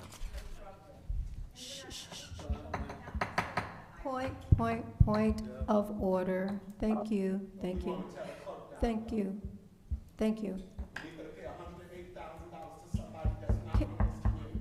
Okay, please. My media gets out to 150,000 people in just Waukegan itself. Mr. Edwards, thank you. Item B, Alderman Florian. Thank you.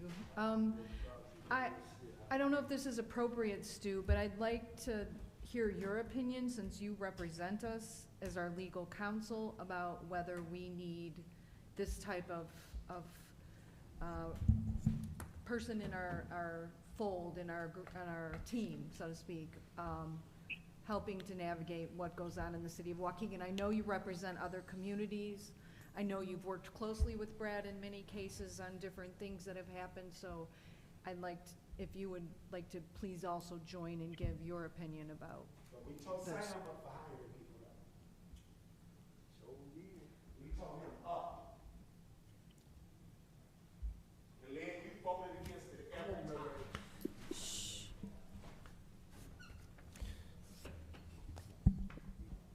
I can say that of the 16 client municipalities that my firm represents across the Chicagoland area, through the west suburbs, through the northwest suburbs, and through the North Shore, all the way up to here, Waukegan has the most wide-ranging group of issues that I've ever encountered as a municipal practitioner in 16 years of work. Every day the city encounters problems that are deep-seated, that go back sometimes decades, if not longer, that are complex, that involve economic dimensions, racial dimensions, legal dimensions. And I know that if you're asking me personally, have I found value in working with Mr. Goodman, both in his current capacity and then his prior? Could we have quiet in the audience? We listened to you all when you spoke, so be respectful of everybody else and everybody in the audience. Thank you.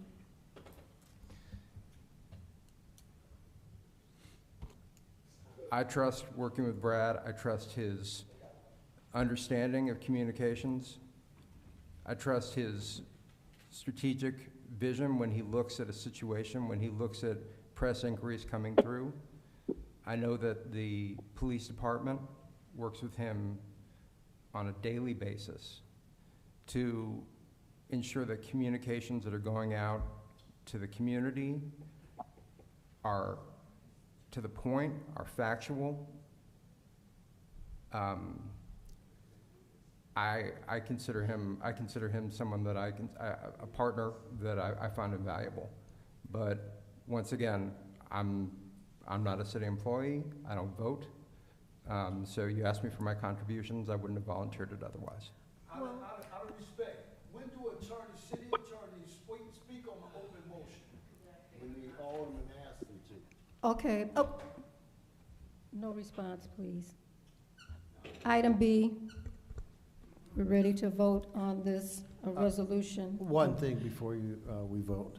Okay, so if Brad Goodman does the whole negative to positive, who will do it afterwards? Good question. What do you mean? Wait. What is the question? If the motion does not pass, who will do it? We won't have anybody to do it. We'll just have Jane and David who do different types of public relations. So there'd be nobody. Let me say something, if I may. Nobody will be fielding press inquiries. Nobody will be working with the alderman. Nobody will be assisting with putting out statements. Nobody will be working with the police department on a daily basis.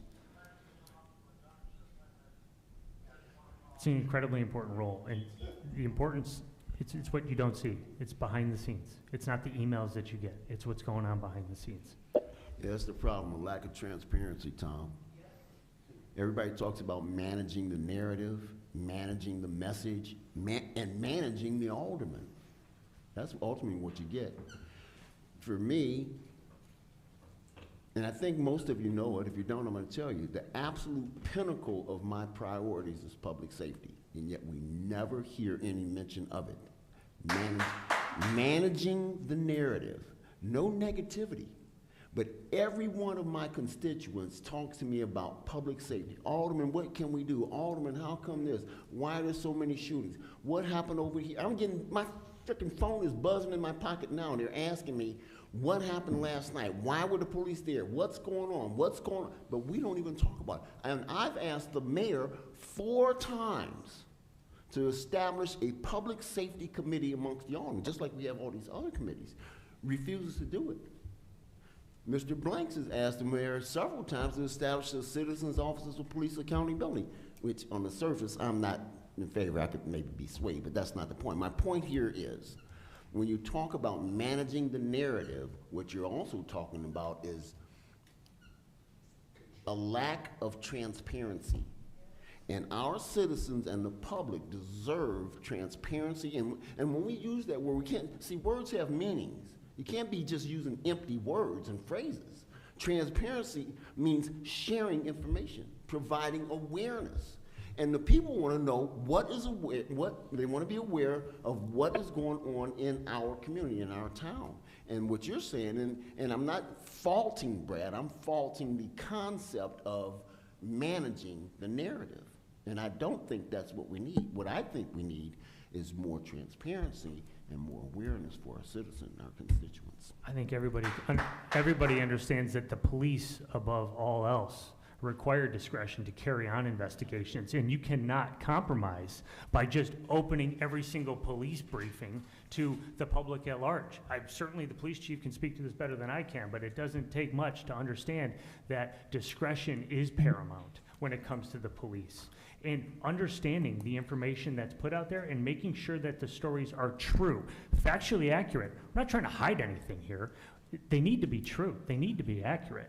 And that's the important part, because it's real easy to weave this same old Waukegan narrative about shootings all over the city and all of the negativity when there's a lot more going on. There are shootings all over the city, without a doubt. There's But nobody's trying to there's hide drive-bys, Nobody's there's trying to hide that, and murders, we're off topic. there's crime all over the city, and One it's never at a talked time. about ever.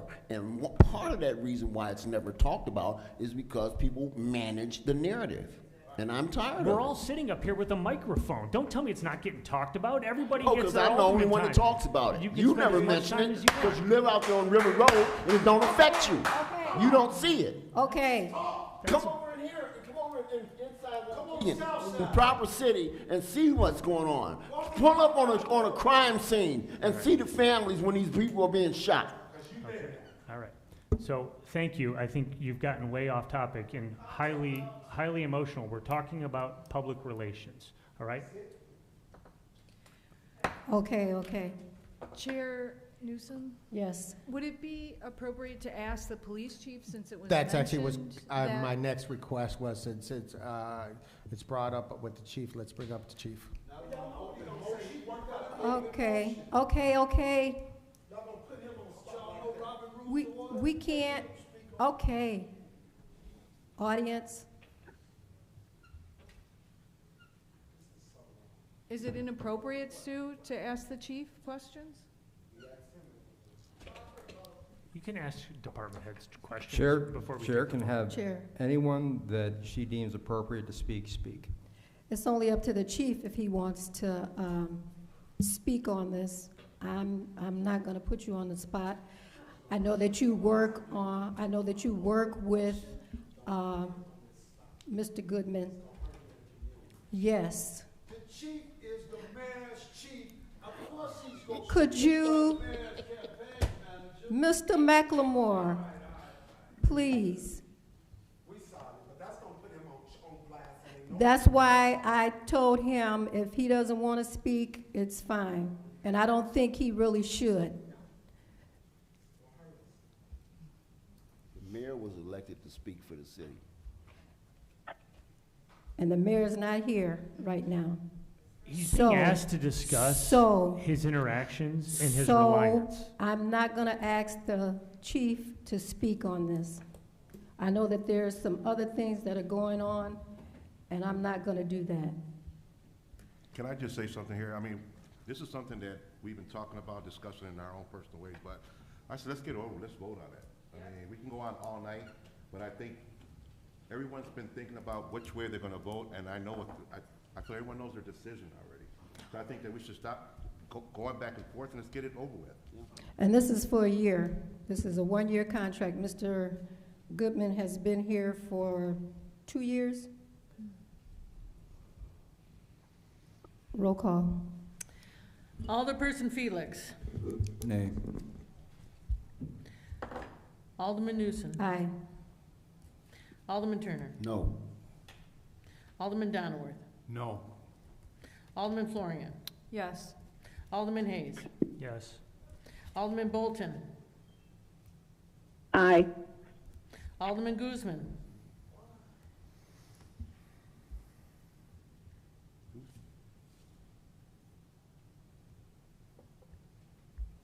Alderman Guzman.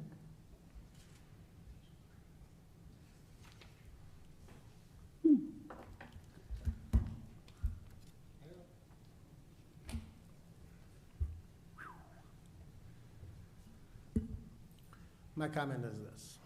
Pardon me? I said, my comment is this, before I give my, when I first started, I started getting a lot of good communication and everything.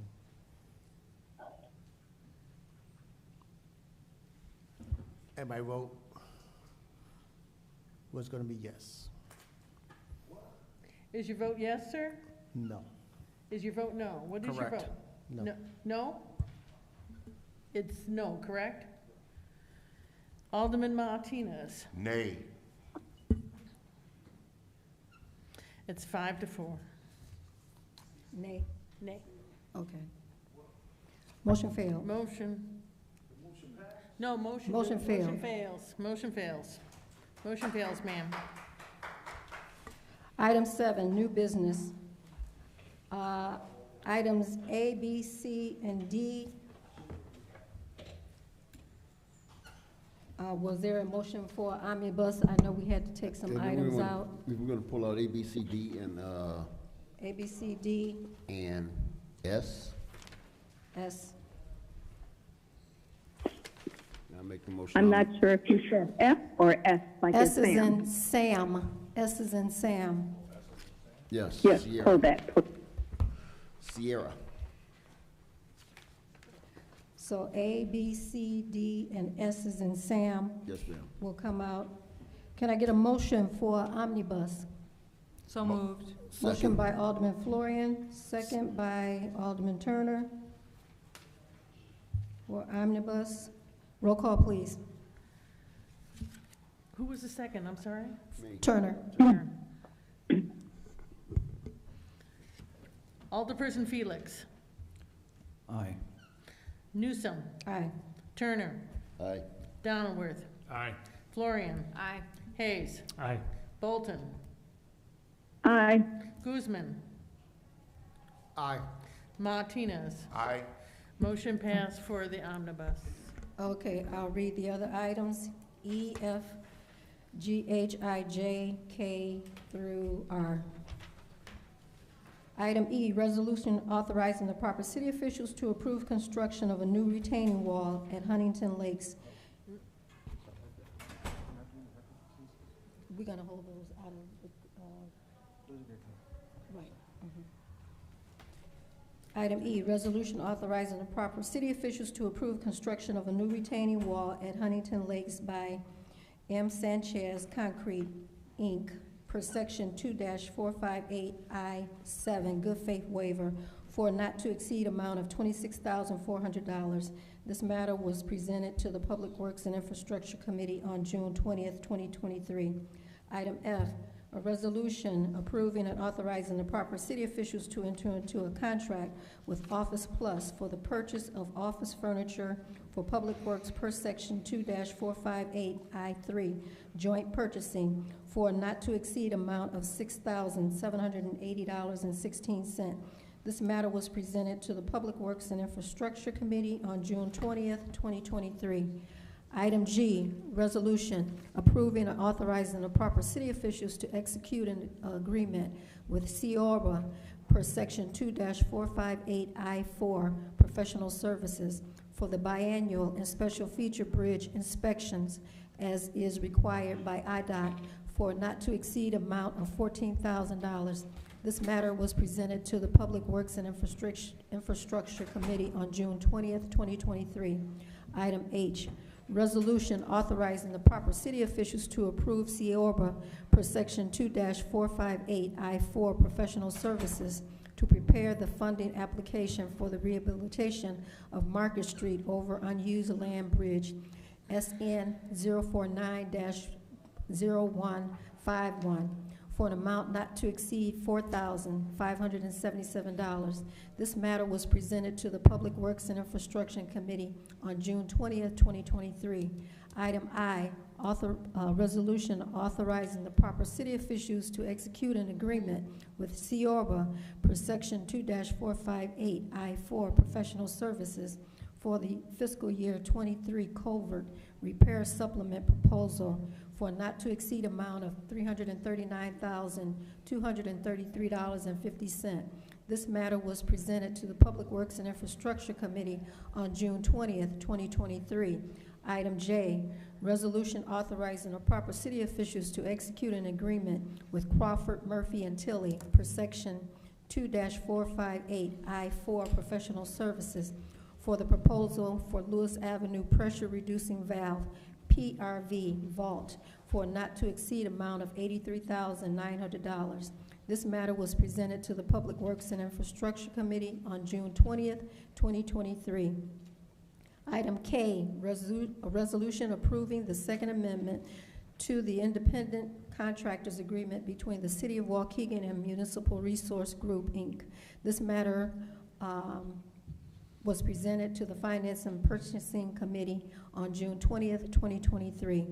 Item L, resolution authorizing the proper city officials to execute an agreement with Baxter and Woodman per Section 2-458I4 professional services for the fiscal year 24 water main design for 5 projects for a not to exceed amount of $485,000. This matter was presented to the Public Works and Infrastructure Committee on June 20th, 2023. Item M, resolution authorizing the proper city officials to execute an agreement with Robinson Engineering per Section 2-458I4 professional services for the design engineering services for the lead service line replacement for a not to exceed amount of $35,000. This matter was presented to the Public Works and Infrastructure Committee on June 20th, 2023. Item N, resolution authorizing the proper city officials to approve spending authority in excess of $25,000 per Section 2-458I7 good faith waiver to the Atmount Foundation for the Youth Fire Hydrant Restoration Program for an estimated up to amount of $60,000. This matter was presented to the Public Works and Infrastructure Committee on June 20th, 2023. Item O, resolution approving the purchase of a 2024 Ford F-550 conversion ambulance from Foster Coach Sales, Inc. in an amount not to exceed $411,171. This matter was presented to the Finance and Purchasing Committee on June 20th, 2023. Item P, resolution approving an agreement with Polaris Sales, Inc. for the purchase of 1 Polaris Ranger Crew UTV per Section 2-458I3 joint purchasing for not to exceed amount of $52,642.40. This matter was presented to the Finance and Purchasing Committee on June 20th, 2023. Item Q, resolution approving the advance payment for and distribution of rescue equipment amongst Illinois lakefront communities pursuant to a grant from the Illinois Department of Natural Resources, an amount not to exceed $27,627.60. This matter was presented to the Finance and Purchasing Committee on June 20th, 2023. Item R, a resolution waiving competitive bidding and approving the purchase of 2 Ford Explorers from Curry Motors, an amount not to exceed $87,210. This matter was presented to the Finance and Purchasing Committee on June 20th, 2023. Roll call, please. Alderperson Felix. Aye. Newsom. Aye. Turner. Aye. Donnerworth. Aye. Florian. Aye. Hayes. Bolton. Aye. Guzman. Aye. Martinez. Motion passed, ma'am. Thank you, Madam Clerk. Item A, ordinance creating, okay, Alderman Guzman has to go out. Ms. Guzman.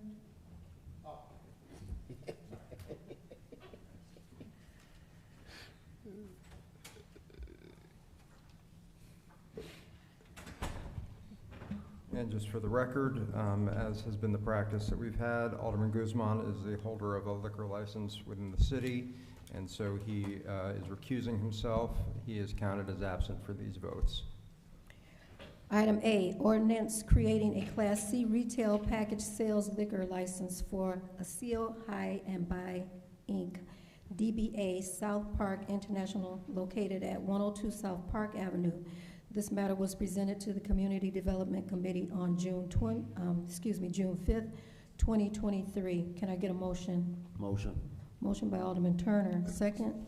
Second. Donowitz. Second by Alderman Donnerworth. Are there any questions to this motion? Roll call, please. Alderperson Felix. Aye. Newsom. Nay. Turner. Aye. Donnerworth. Aye. Florian. Aye. Hayes. Aye. Bolton. Aye. Guzman. Martinez. Aye. Motion passed. Thank you, Madam Clerk. Item B, ordinance creating a Class E restaurant liquor license and associated VGT license to La Mexicanita Restaurant located at 1310 North Lewis Avenue. This matter was presented to the Community Development Committee on June 5th, 2023. Can I get a motion? Motion. Motion by Alderman Turner. Second by Alderman Martinez. Any questions? Roll call, please. Alderperson Felix. Aye. Newsom. Nay. Turner. Aye. Donnerworth. Aye. Florian. Aye. Hayes. Aye. Bolton. Aye. Martinez. Aye. Motion passed, ma'am. Thank you, Madam Clerk. Item C, ordinance creating a Class A1 tavern with outside services for the Maple Waukegan located at 1508 Washington Street. This matter was presented to the Community Development Committee on June 5th, 2023. Can I get a motion? Motion. Motion by Alderman Turner. Second? Second? Second. Second by Alderman Martinez. Do we want to make some comments on, yes? Okay. Are there any questions to the motion? I have questions. So this one is getting renewed because there was some issues with the license. Is that correct? I think, was this the one they failed to renew in time? Yeah, he's here. Okay. They failed to renew in time. Okay. So what we still this is the first time me doing this. We want to make sure that we are there's some kind of penalty for liquor licenses not being renewed. How can we bring that about? How can? So and Sean can speak to this, but you know, the question is, when someone has a liquor license, fails to renew it on time, what happens? Basically, after a certain point, and the finance department has given a number of communications via email, via written letters, and there is a certain grace period that is observed. If the license is not renewed by that point, they basically have to start the whole process over again. Now, that is, under the current code, kind of the penalty in itself, that they basically have to apply for a new license and go through this process rather than just a straight-up renewal. There is the issue of if someone during that time when their license was no longer valid was serving, that's a completely different issue. I don't believe that was the case with this particular license, but I know it has been brought up previously, and in that case, it would be appropriate. I think it's appropriate, and I think Alderman Florian actually asked me about that specific issue, which came up on the next item. So, but Sean can speak a little bit more about the process, I believe.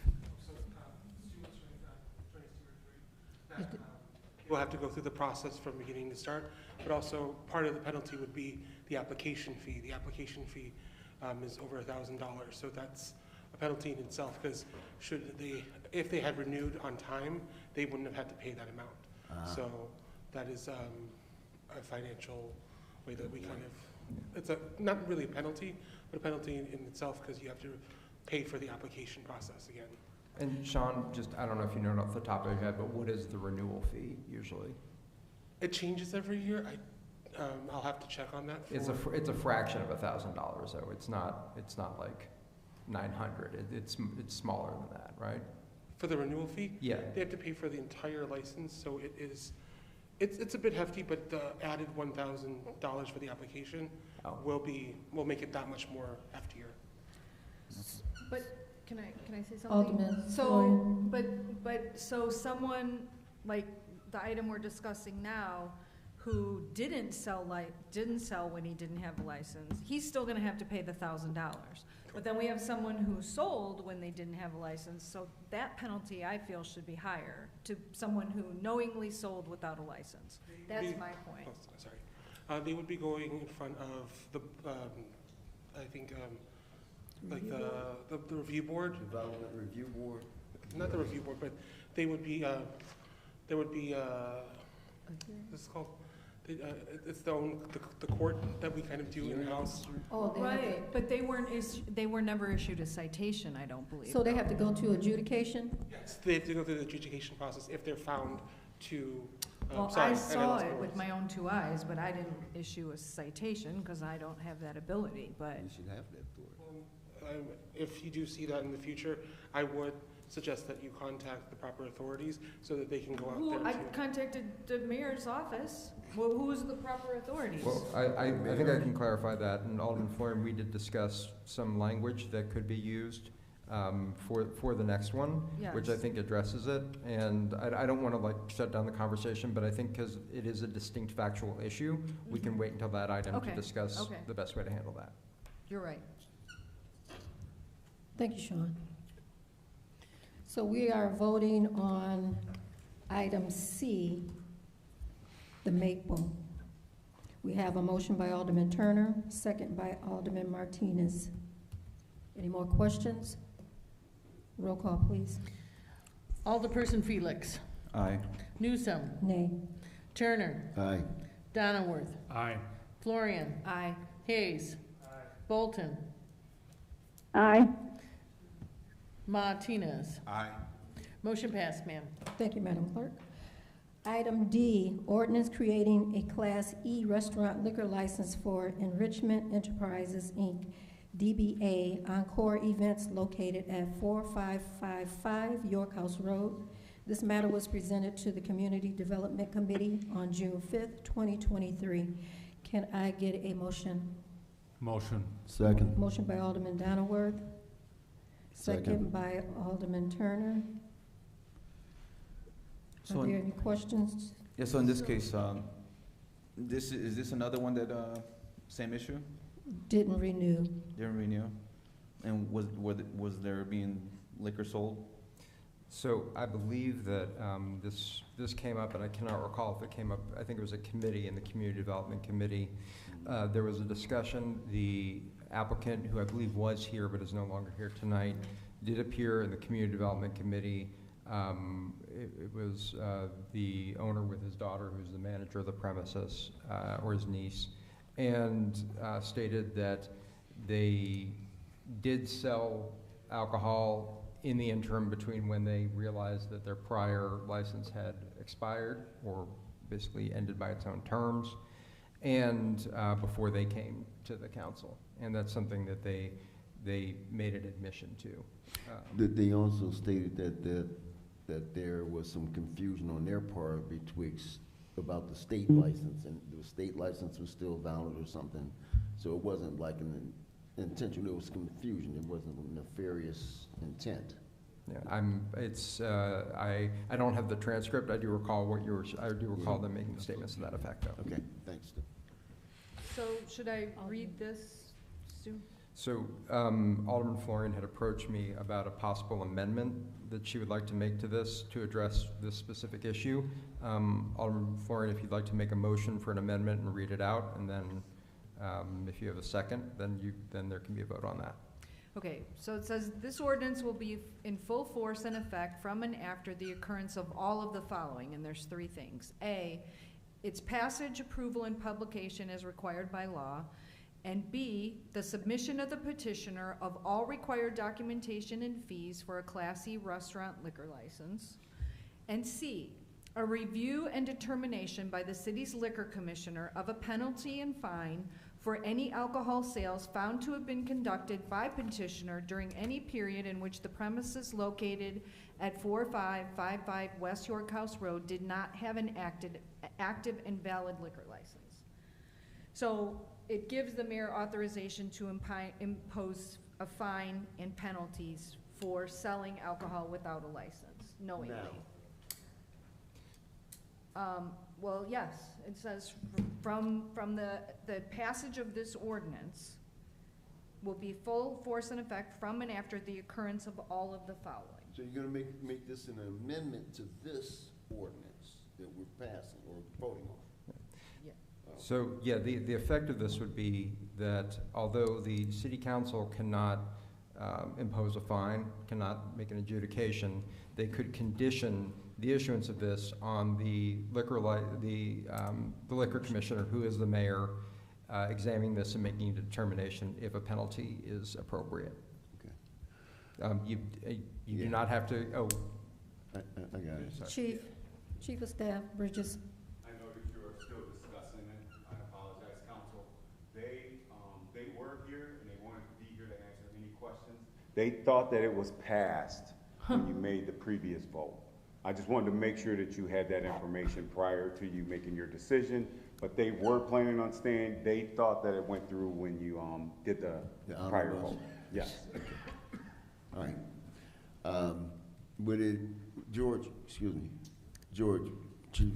what would be the harm to them if we held this over? They won't be able to sell. They had mentioned 2 weeks ago that they had booked programs, events, weddings, and things like that. That was the only thing that I do. I do not know the rest of their business that they conduct. Okay. Alderman Florian, I am in agreement with establishing that fine, but not for this, because this is already in process and we're, I don't think it. Stu, would this be to, amend this hold on 1 second. this one just here, but going forward, I would absolutely back you on it. Does that make sense? So they're gonna just get away with it? Yeah. Well, maybe not everybody agrees. Let's see. Oh, so still, Go ahead, Alderman Felix. So with this doesn't necessarily say we will put a fee, but it gives the right for the mayor to establish a fee. Right, because if she needs to be. Just to be clear, there's a division of authority. The city council does not have the ability to impose penalties or fines on specific holders of liquor licenses. Illinois law, and it's a quirk in Illinois law, that the mayor is the liquor commissioner and they're the only person who can do that. So what this basically says is the city council would not agree to create this new license unless and until that matter has been considered and adjudicated by the liquor commissioner. That's the mechanics that this would create. And so just so we know where we are procedurally, there's been a motion for an amendment. I don't think there's been a call for a second yet. I just want to, you guys can keep talking, but you should know if there's a second on the amendment, we probably should get one. So if there's a second, it holds over the license? No, we vote on it. You would vote? The amended, sorry. We vote on the amendment if there's a second. That's to allow the mayor to impose whatever fine she would like on top of what they are always, they already have to pay. But we still can approve their license? Okay. This will be a separate vote. Okay, I second. Okay, so he's second. Okay, so there's a first and a second on the motion to amend. So now you can have discussion on that, and then you would vote on the amendment. And if that passes, then you vote on the ordinance as amended. If that fails, you go back to the ordinance as written in your packets. Who's the second? Alderman Felix. Second. Thank you. So Alderman Florian made the motion for the amendment. Alderman Felix seconded that motion. Question. Any more? Question, sorry. Here we go. Alderman Donowitz. Okay, so we're tying this so-called bill or a penalty to this liquor license. Okay, let me continue. Yeah. I think that is a good idea to have some type of penalty, but not to tie it to a liquor license. I think we need to have the liquor license, we vote on the liquor license, and then if you want to do an amendment to say in the future that you want to fine people and let them know what's going on, I think that would be a better idea. And then the only other thing is, this is in your ward, isn't it, Alder? Why didn't you help them? How was I supposed to help them? know. She didn't know. Did you stop by and tell them what was going on? I don't know. You mean that they didn't approve they didn't renew their liquor license? I don't follow every liquor license. They don't call me and tell me that the business in my ward didn't renew their license. As an alderman, I don't feel like that's my job. You get a notice in the mail, you get an email, you get all kinds of information about, and it's like your driver's license. I know when my driver's license expires. I mean, the state of Illinois makes it convenient because it's my birthday. Right. But if I had a liquor license that was bringing in, they're saying $700,000 a year they make off of this license, I damn well know when it expires. And I'd make sure I renew on time. Right. And I'd make sure I didn't sell alcohol when I didn't have a license. That would be like driving my car without a license, which I'm sure Right. when you were a police officer, you would have arrested me for. Yes, Right? I would have. So I'm And, thinking selling alcohol without a license is even more serious. We trust them to not sell to minors. We trust them to not overserve people. We trust them to provide a safe environment. We trust them to provide insurance. Renewing your license is simple. If they can't renew their license, how are they going to do all those other difficult things? And they're not even here to answer the questions for us. They were here. But they're not here now. I'd love to ask them if they had insurance while they didn't have a liquor license, because I know I have to have malpractice insurance in order to have my license. So when they didn't have a liquor license, did they have insurance? I don't know. I'd love to know, but they're not here to answer that question. If I can just comment, I totally have to agree with Alderman Florian. Martinez. Because it is a privilege to have liquor license, so there's standards and there's policy and procedures that need to be taking place. Because their irresponsibilities, it shouldn't fall on our shoulders. It is a commodity, and I think that, again, it's a privilege to have a liquor license, so they should follow the rules. I mean, I don't see what could have deterred them. Poor planning, I don't know. But I have to agree with Alderman Florian on this one. I mean, it's a privilege, and they should have followed through with it. I mean, we shouldn't have to go each business say, hey, are you current with your liquor license? It's a given. They should already know that. Right. My question is also, too, is there gaming involved in this particular? Yes, but they lost their gaming already because they didn't They have had it, their- but they don't have it anymore. Yeah, again, it's a privilege to have this, so I mean, we can't go around. I mean, that should be priority number one. If you don't adhere with the standards and the procedures, then you shouldn't be in business. I'm sorry. I mean, it's a privilege. If I may, so we hear this kind of thing all the time from business owners, I do, where the process changes, and that's my point here, is it, right now, as it exists, there's no penalty. And we get here to this point, and now we're going to essentially create a penalty process to be applied here. And I agree, there should be a penalty, but this guy, I mean, they've been moving along here. And as Sean, Mr. Nunag explained, when they did, if they had just done the renewal, there had been a renewal fee. Now they have to put an application fee, which is essentially a $1,000 fine. So I agree, but Mr., I don't know your name, the guy that owns Maple, he did not sell when he didn't have a license. He still has to pay the $1,000. So it's a little different that these guys continued selling when they didn't have a license, and they're gonna pay the same penalty he is, even though he stopped selling and they kept selling. I see, and I agree. I'm just saying again, this guy, we've already in the process for this guy, and I don't think it's proper to now create another additional add-on to the process that is. Okay, then right? vote no on the, That's what I'm gonna let's do. just vote. Right. So, Stu, I just want to make sure. So, if we vote yes to, we stop them from their getting their license? Yeah, you have to wait until the mayor comes back and holds a hearing. Yeah, basically, the one power that the aldermen have, the city council has, with regard to liquor licenses, is to create an additional available license. We basically do not, and this is something that almost every community that I work with does, is that the number of available licenses is capped, and you never have a free unavailable license. So or a free available license. So if somebody goes out of business, the number of available licenses drops.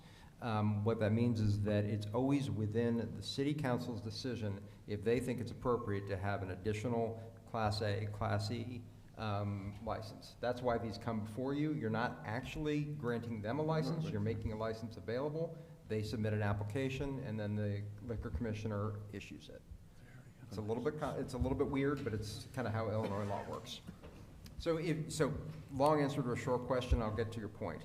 If this amendment passes, it would then be a condition of your creation of this new Class E that the liquor commissioner would then need to examine and determine if a penalty was appropriate and issue one. So if this happens, they wouldn't be able to get their license until this gets done? Is that correct? Yes, it would. There would be some delay involved while the liquor commissioner made some determination. Now, I'm just going to add one more caveat. The liquor commissioner could, on her own, still prosecute this with or without this condition. What this is saying is that you're not granting your approval for this additional license without her doing that. So just to throw another. Well, Lynn, I don't know. What if we do work towards something, definitely, but I do agree with Alderman Turner where these guys are already there, but I definitely do want to make it known that we want to impose penalties if you're not being responsible for something that generates so much income, and it's such a important thing that to let it go by like that, that's not good. So are you removing your second? Yes, I'm removing my second. So there's only a first for the amendment. I'll second it. We're sending it back to the liquor commissioner to evaluate whether an additional penalty should be imposed. It sounds like everybody's in favor of a penalty. The liquor commissioner is the authoritative figure on the penalty, so we're being asked whether to send it back to the mayor as the liquor commissioner to evaluate and whether impose a penalty or not impose a penalty. And then when is the soonest they could get their license?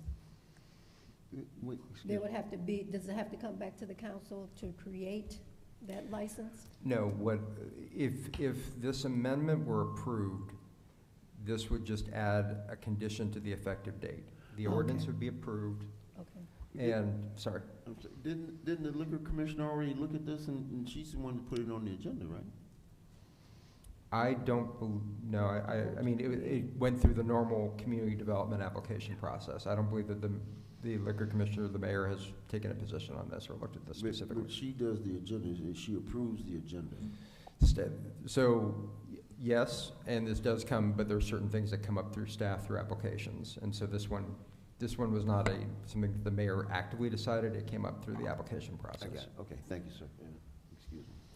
So they already have a liquor license and they're just No, they redoing it? No, they don't. A liquor license cannot be issued until one is created by the city council and made available. So really what you guys are deciding is, do you want to create the liquor license, yes or no? And then with this amendment, if you do want to create it, do you want to put these conditions on it that would have to occur first? So what? Their license ceased to exist on Once April they 30th. didn't renew their license, it was void. No more license. So the council has to create a new license for them, or anybody else that has a license for that matter. If they don't renew their license, it's gone. There's not one sitting over there to give to them or anybody else. The council has to create a license. So. Voting to create a license. Well, right now, we're voting to amend this ordinance, giving the mayor, which is the liquor commissioner, the authority to add a penalty to this, to them getting their license back. They'll pay the $1,000 renewal fee, plus whatever fees they have to pay, and whatever the mayor imposes. Is there a fee, if there's a fee?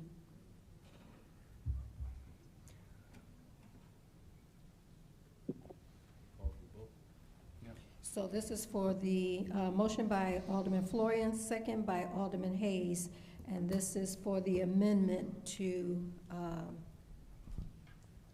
I thought it was Felix did the second. He removed. And then Hayes, He added. withdrew his. Having a hard time. I'm sorry. That's why I wanted to repeat it.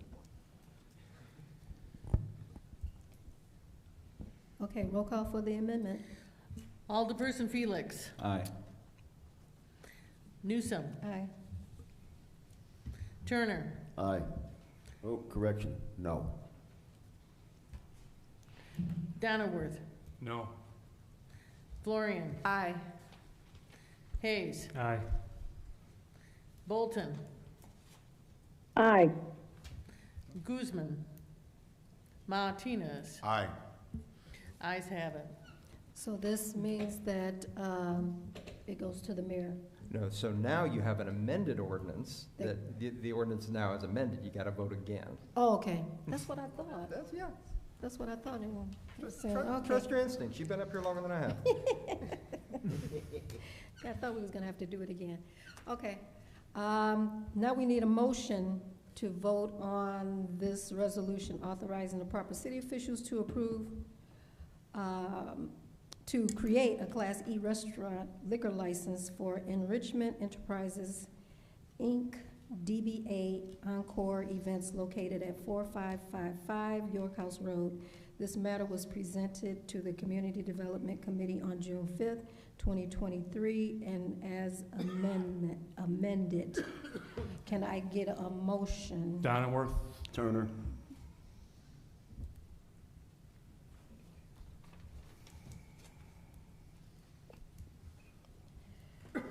So just to make Okay. sure, what are we voting on now? We are voting on the ordinance as amended.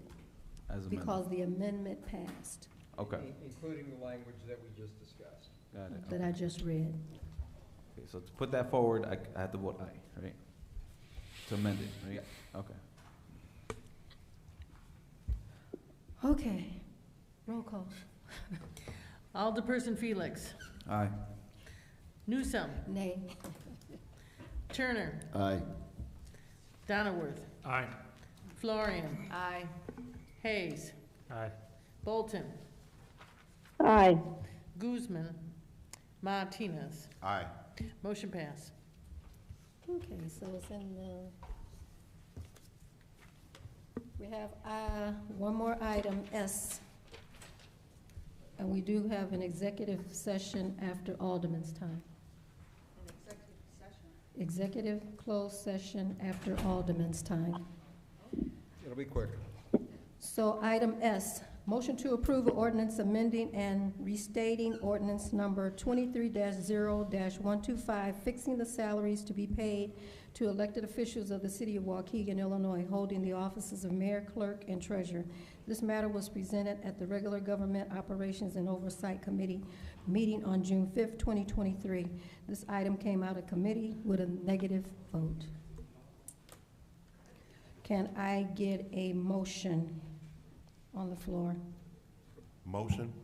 Motion by Alderman Martinez, Second. second by Alderman Felix. No. Guzman. Was that, Alderman Guzman? So, this motion is to reinstate? Yeah, so, To yeah, original. we said, it's phrased as amended and restated. That's a fancy legal way of saying replace. In early May, the city council, a prior city council, voted to establish a salary ordinance with salary increases that impacted both the city clerk and the treasurer's offices for the next term, not affecting the current term of the sitting elected officials. Subsequently, with this new council, there was a request from 3 aldermen to put forth an ordinance that would basically negate that prior increase. So tonight's vote, this came out of committee. If this ordinance is approved, it would basically remove those increases. If it fails, the increases stay in place, the increases that were voted on in May. Yes gets rid of them, no keeps them in place. So I is to increase, nay is to leave. Other No, way it's the other around. way, it's the other way around. It's, I yes, is to leave it, no, I gets rid of the, if you. increase. Yes, okay, if you want to keep the increases, vote Okay. no. Okay. If you want to get rid of the increases, vote yes. And if there's any confusion on that, I'll try it again, but I know it's, I know it's confusing. The way it's worded. Okay, so there was a motion and a second. That's where we are. Yes. Motion by Alderman Martinez, second by Alderman Guzman. Are we taking questions? Questions? Any So, questions? Alderman Bolton, I have a question. Alderman Bolton. So I vote yes if I approve of the increase and vote no if I don't. Is that what I'm hearing? No, it's No. actually, it's the opposite. And I do apologize for the confusion, but if you want to keep the increases, vote no on this ordinance. If you want to get rid of the increases, vote yes. Wow.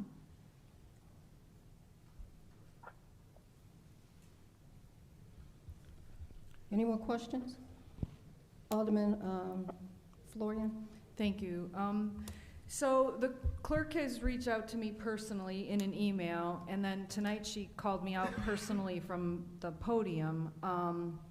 And in the email, she accused me of making this personal, which I'm not. You've stated many times this is not about you, so I don't know how it could be personally about you because this is not about you. You've said that numerous times.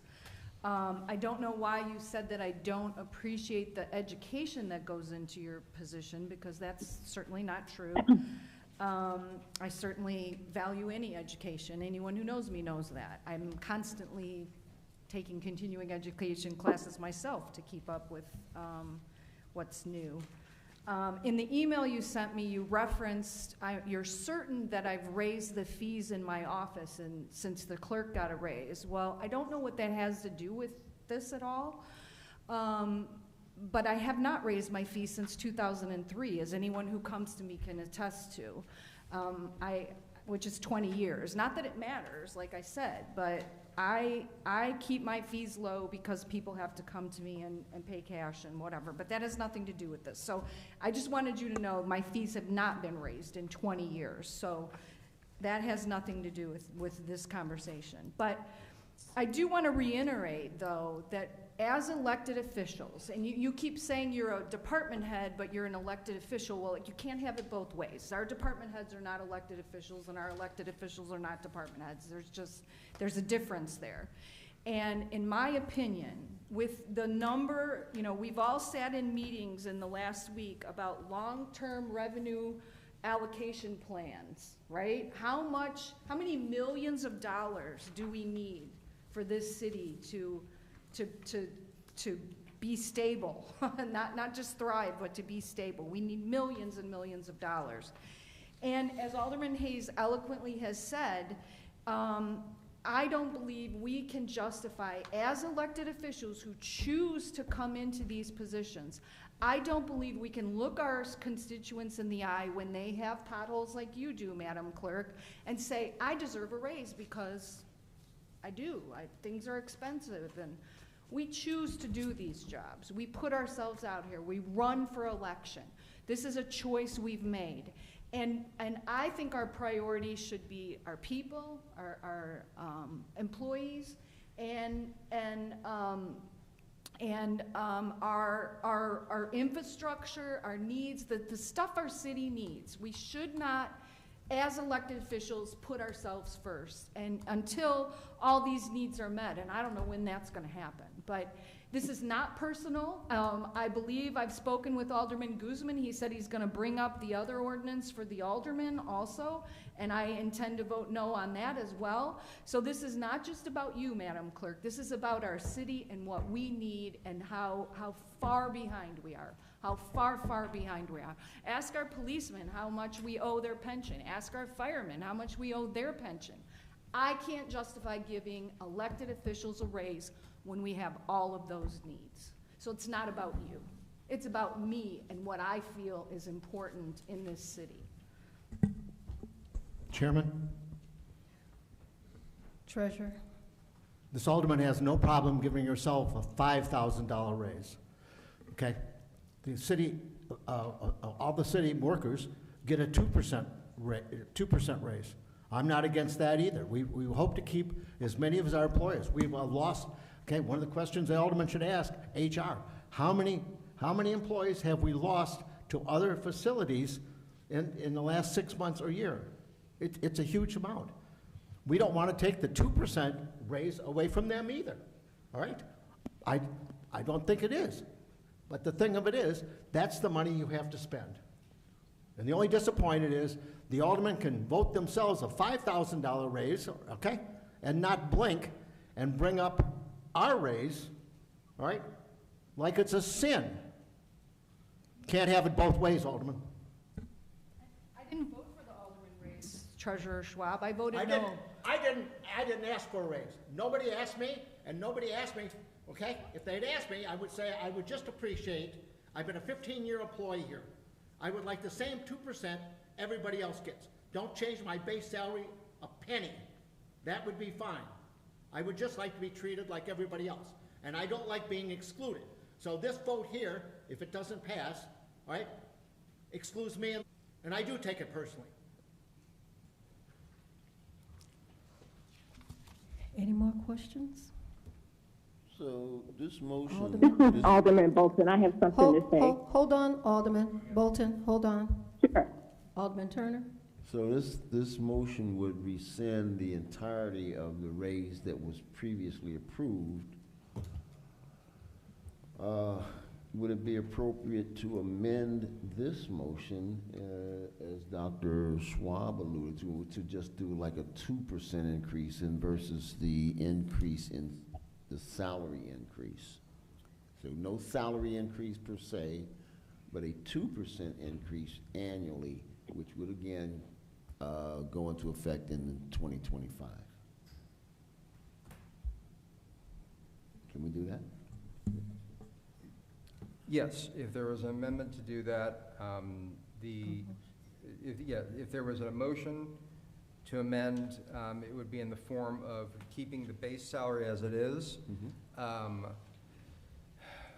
but leaving in the 2% annual, the 2% annual increase, which is taken out by this. So, yes, we could tweak it in that respect. Okay, I'd like to make that motion to amend this, I'll second it. Motion, I'll second it.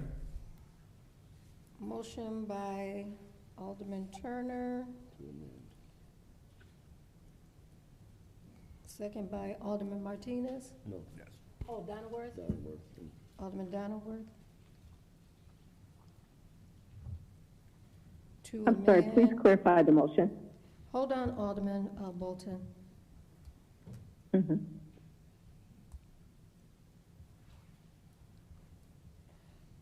Okay. Okay, we would amend the motion. This is first on the motion to amend the ordinance with a 2% increase each year to the base salary that is already in place, and that is the 80. So the base salary, I'll show you. Okay, the base salary's at the end. Okay, the clerk's base salary is $80,720. So it would basically keep the base salary at $80,720. And then starting in 2025, that increase would be 2%. So, yeah, so 25, 26, 27, and 28 would be an additional 2% each year. Is that correct? yes, so this language, instead of being taken out, will just go right. Can you read out those numbers, what they would be? So it says 80,000, and then read off each, the math. 80,720. And then the second year? So It just, would be a 2% increase. What is that? What are the numbers? okay, so the, And then the third, and then Okay. the fourth. all right. So what this ordinance does is that it freezes the base salary, the clerk's salary as of May 1st, 2023, and May 1st, 2024, is currently $80,720. This ordinance, as proposed, freezes it, because that's what we want. That's what the, not what we wanted, that's what the proposers wanted. So it would stay at $80,720. By putting in the annual 2% increase, it would be, you're asking an attorney to do math here. $16 Well, I can give you mine quickly. So on Yeah. 23,000, 2% is $460. So it'd be 460, basically $400 each one of the 4 years. Slightly increased, so the next one would be about 470, next one was 485. I understand yours. You're at 22,000. I want to speak, and I want to hear about the $80,000. That's the big number. Yeah, that's fine. I just wanted to give you mine while we're doing Yeah, this. yeah. If you had a question. So, yeah, it's, for the first year, it'd be 1,061, it's $1,614.40. That would be 2%. Yeah. Yeah, 160.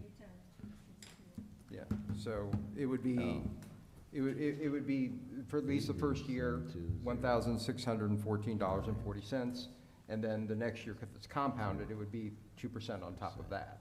Equals. So what are those numbers? I want to know every single year, every single.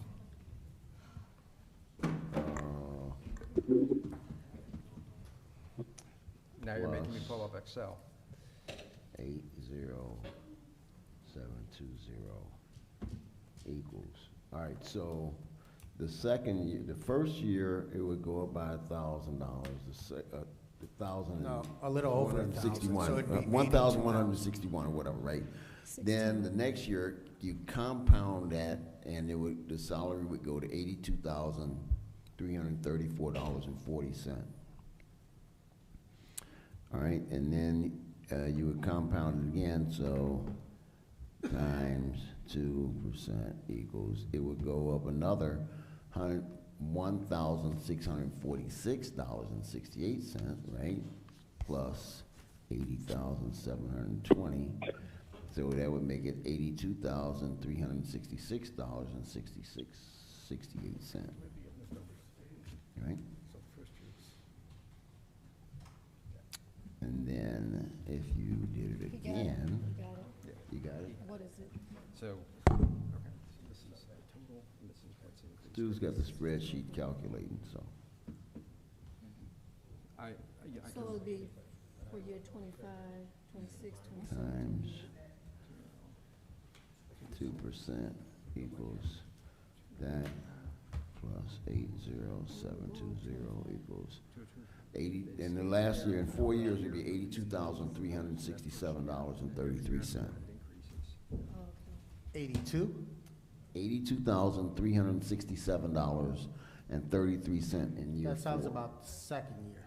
About the last year, it should be about maybe it's 88 or something like that. So about 85,000 it would end up being in the fourth year, from 80 to 85,000. That's 2% each year. And that means, since we're talking about the next city clerk, that means a new person will make that amount. That amount could be somebody with no experience whatsoever. It is not the time to give raises. We have way, way, way too much I think it's on our plate. Okay, we're gonna vote on the amendment. Yep. Is that what we're gonna vote on? Yeah. Let me find my paperwork. So there's an amendment, motion for an amendment by Alderman Turner, second by Alderman Donnerworth. Actually, I would like to hold that amendment over to the next council meeting. We already held it over. We already held it over the last meeting. But not this new one. No, this is We an held it amendment. over. No, we held over the last one, but not this amendment. Well, this is the ordinance. No, we changed, now they're amending the ordinance. Now I want to hold it over again. Excuse me, this is Alderman Bolton. Yes, I've been Alderman waiting. Bolton. Yes? I'm sorry, did you get it? Yes, I make a motion that we table this. I second it. A motion to table. So, but we have a motion pending. We already have a motion on the floor to amend. We have a first and a second already to amend. I understand So that, but we this is will something vote new. on the amend first. And if you don't want to vote in favor of the amend, vote no. Okay, and then I will figure this out. Excuse me, Alderman Bolton, would you, Wilson, would you repeat that, please? We have a motion on the floor by Alderman Turner, second by Alderman Donnerworth, to amend the motion to read that the base salary of $80,720 for the clerk will increase 2% each year. That is the motion.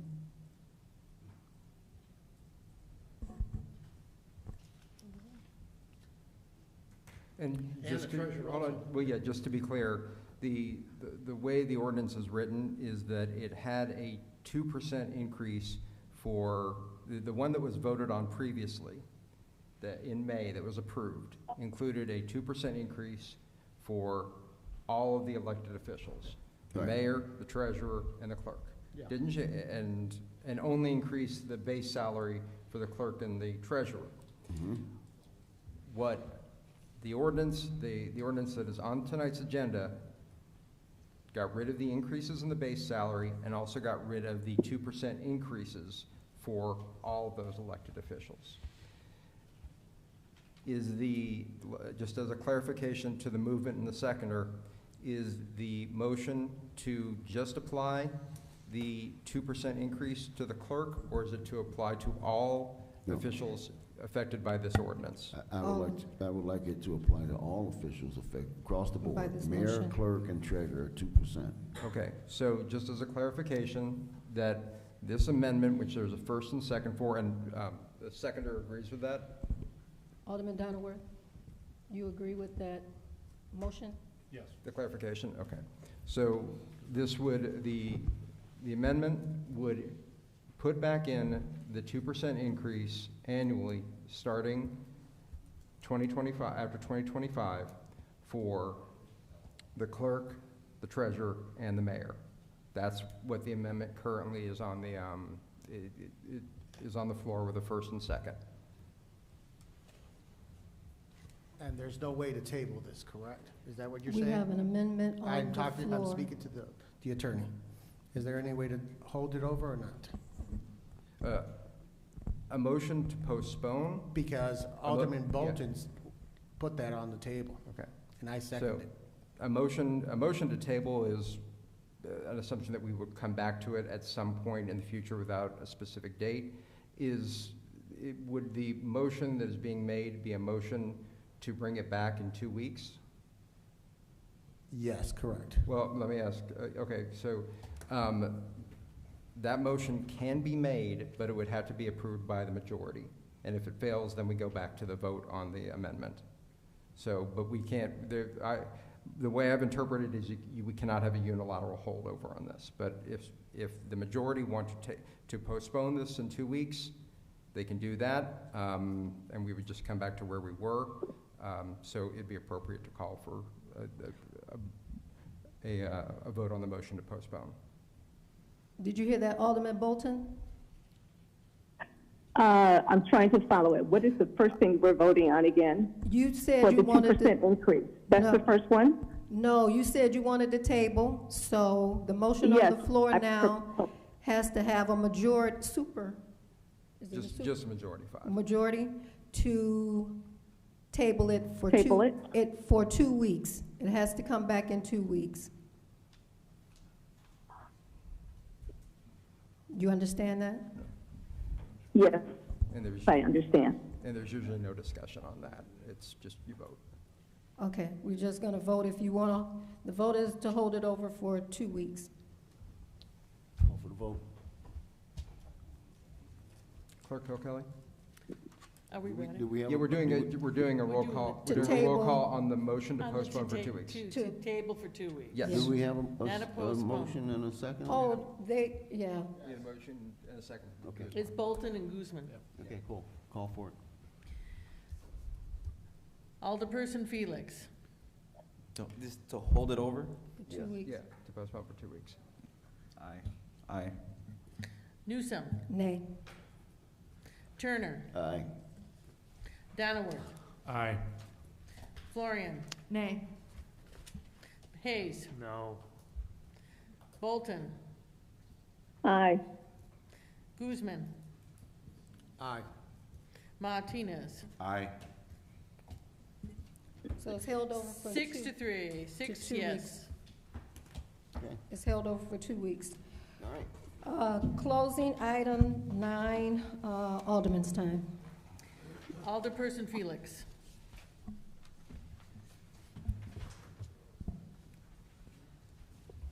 No comments. Alderperson Newsom. Just one thing, I just wanted to reiterate what I had mentioned earlier in the mayor's comments about the Coal Ash Community Meeting, which is going to be held next Wednesday, I believe, or Tuesday, June 27th, 2023, from 5 p.m. to 7 p.m. At the College of Lake County. That address is 34 North Sheridan Road on the 5th floor in the Eleanor Murky Center. There's free parking in the garage at 32 North Sheridan, and you can use the second floor walkway adjacent to the building to come in. And it is on the 5th floor. Come out and hear the information from the EPA and have your input. That's all I have. Thank you. Alderman Turner. Thank you very much. I have several but I want to start with, I'd like to make a motion, excuse me, I'd like to make a motion to put into committee for discussion and recommendation to the council an ordinance establishing drop-off and pickup times and parking designated areas for each of the 98 licensed home daycare centers in Waukegan. I'll second. Thank you. What? So that. You can't make a motion on the floor. Yes, you can. To put it into a committee? Yes. And I want to go into Public Works Committee. Public Works, would that be Public Works? So calm. Stu, what do you think? Which committee? Code revisions would probably make the most sense. Okay. And I know that staff is preparing this already. So I believe that police is working with Public Works on this as well. So this is something that we are planning to bring forward. Let's see, when are they? So there's a motion and a second. How many do we need to move it into committee? Just 3? No, you need, okay. If you're doing it on the floor, you need 5, but if you were doing it off the floor, you could do 3. So it's, all right. Yeah. And it is being brought up anyway, so. So, just for clarification for the council, one of my constituents owns a home daycare center. Did a little research, had the licensing department do some research, and there are 98 of these facilities, as I mentioned. And the issue is that, excuse me, and then I've talked to several, not all, but several of the other daycare operators. And the issue is when moms or dads come to drop off or pick up their kids, they often, there's no place for them to park in front of the facility, the home. And so in some cases, they're parking a block or half a block or a quarter of a block down and having to walk back and forth with their toddlers. This is a particular issue in the wintertime, right? These daycare facilities also operate in the summertime to some lesser extent, I would imagine. But anyway, so you can imagine if it's inclement weather, it's deep snow, cold, or whatever, and mom has to walk a baby back and forth 2 or 3 times to get them in and out of the daycare facility. And this ordinance was specifically requested and endorsed by several of the daycare operators, and I'd like your support on it. And as Stu has mentioned, I've already been in contact with Traffic Division from Police Department. They have an awareness, and Public Works is involved as well. Attorney's office, the attorney, Stu and Kelly Gandersky has been looking at this. So we're already kind of in motion with it. And I'd like your support to put it in the committee for further discussion and development. Well, did you submit this with the support of 2 aldermen already? I did. Yeah, so this is going on committee. We're going to schedule it. So Again, and this is, to clarify, because there's confusion, because now there's this new process to fill out an application to get something on the agenda for the council, but under the old process, which was to send an email that was confirmed by 2 aldermen, I did that, and then the process changed, so this is where we are making this motion on the floor. But it is already going. We already are already in process. Yeah. So this would just formalize it, getting it up on our agenda for committee for code revisions and appeals.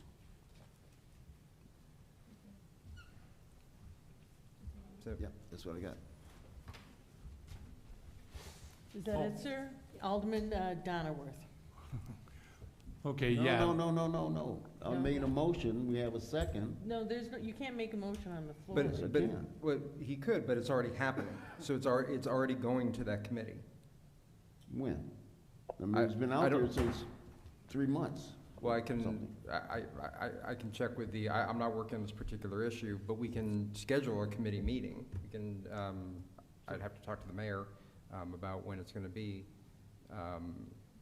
So, Then the reason I'm making this is because the last I was told was that I had to fill out an application, and that's why I raised the point, why are we filling out applications? And I asked you last time, can we make a motion on the floor? And you said yes, so now I'm making a motion, so I don't have to fill out the application. yeah, no, okay, I'll let the Chief of Staff speak to it. Absolutely. This one is going to committee. That's the reason why I asked you all if you had any ordinances, because Attorney Martinez is currently working on those, and we're looking to have a codes and revisions second meeting in July.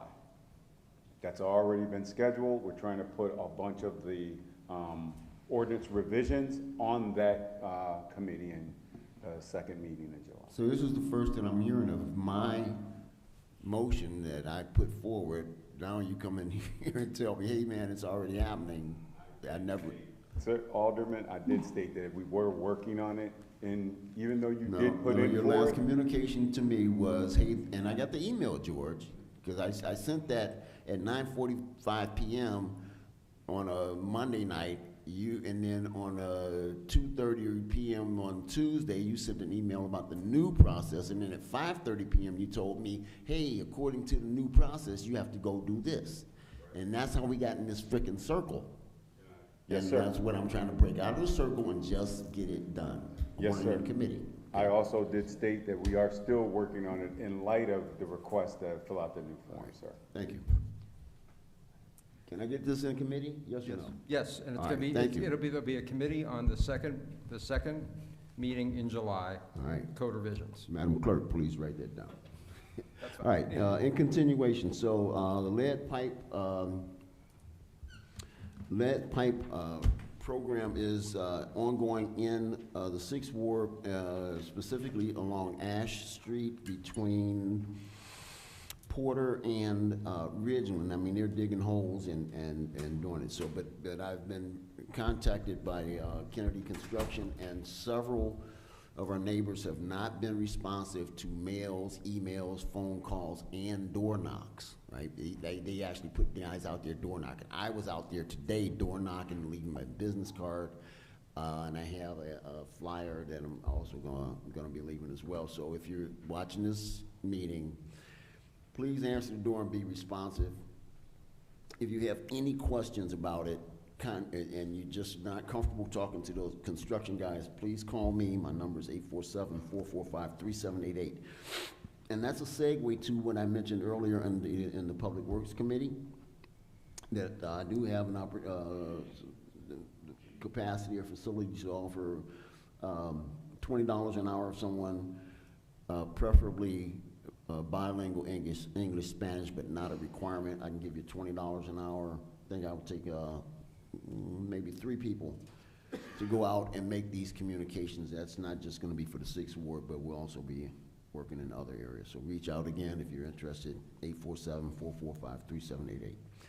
So as you are looking at the front of this dais, there's a sign here that talks about fireworks being illegal in Waukegan, and they're illegal in the state of Illinois. But the particular note here with this sign is that there's a potential penalty of up to 1 year in prison. That's not county jail, that's prison, and a $2,500 fine. And I'm encouraging, and I'm going to talk with Chief Navarro or his designate.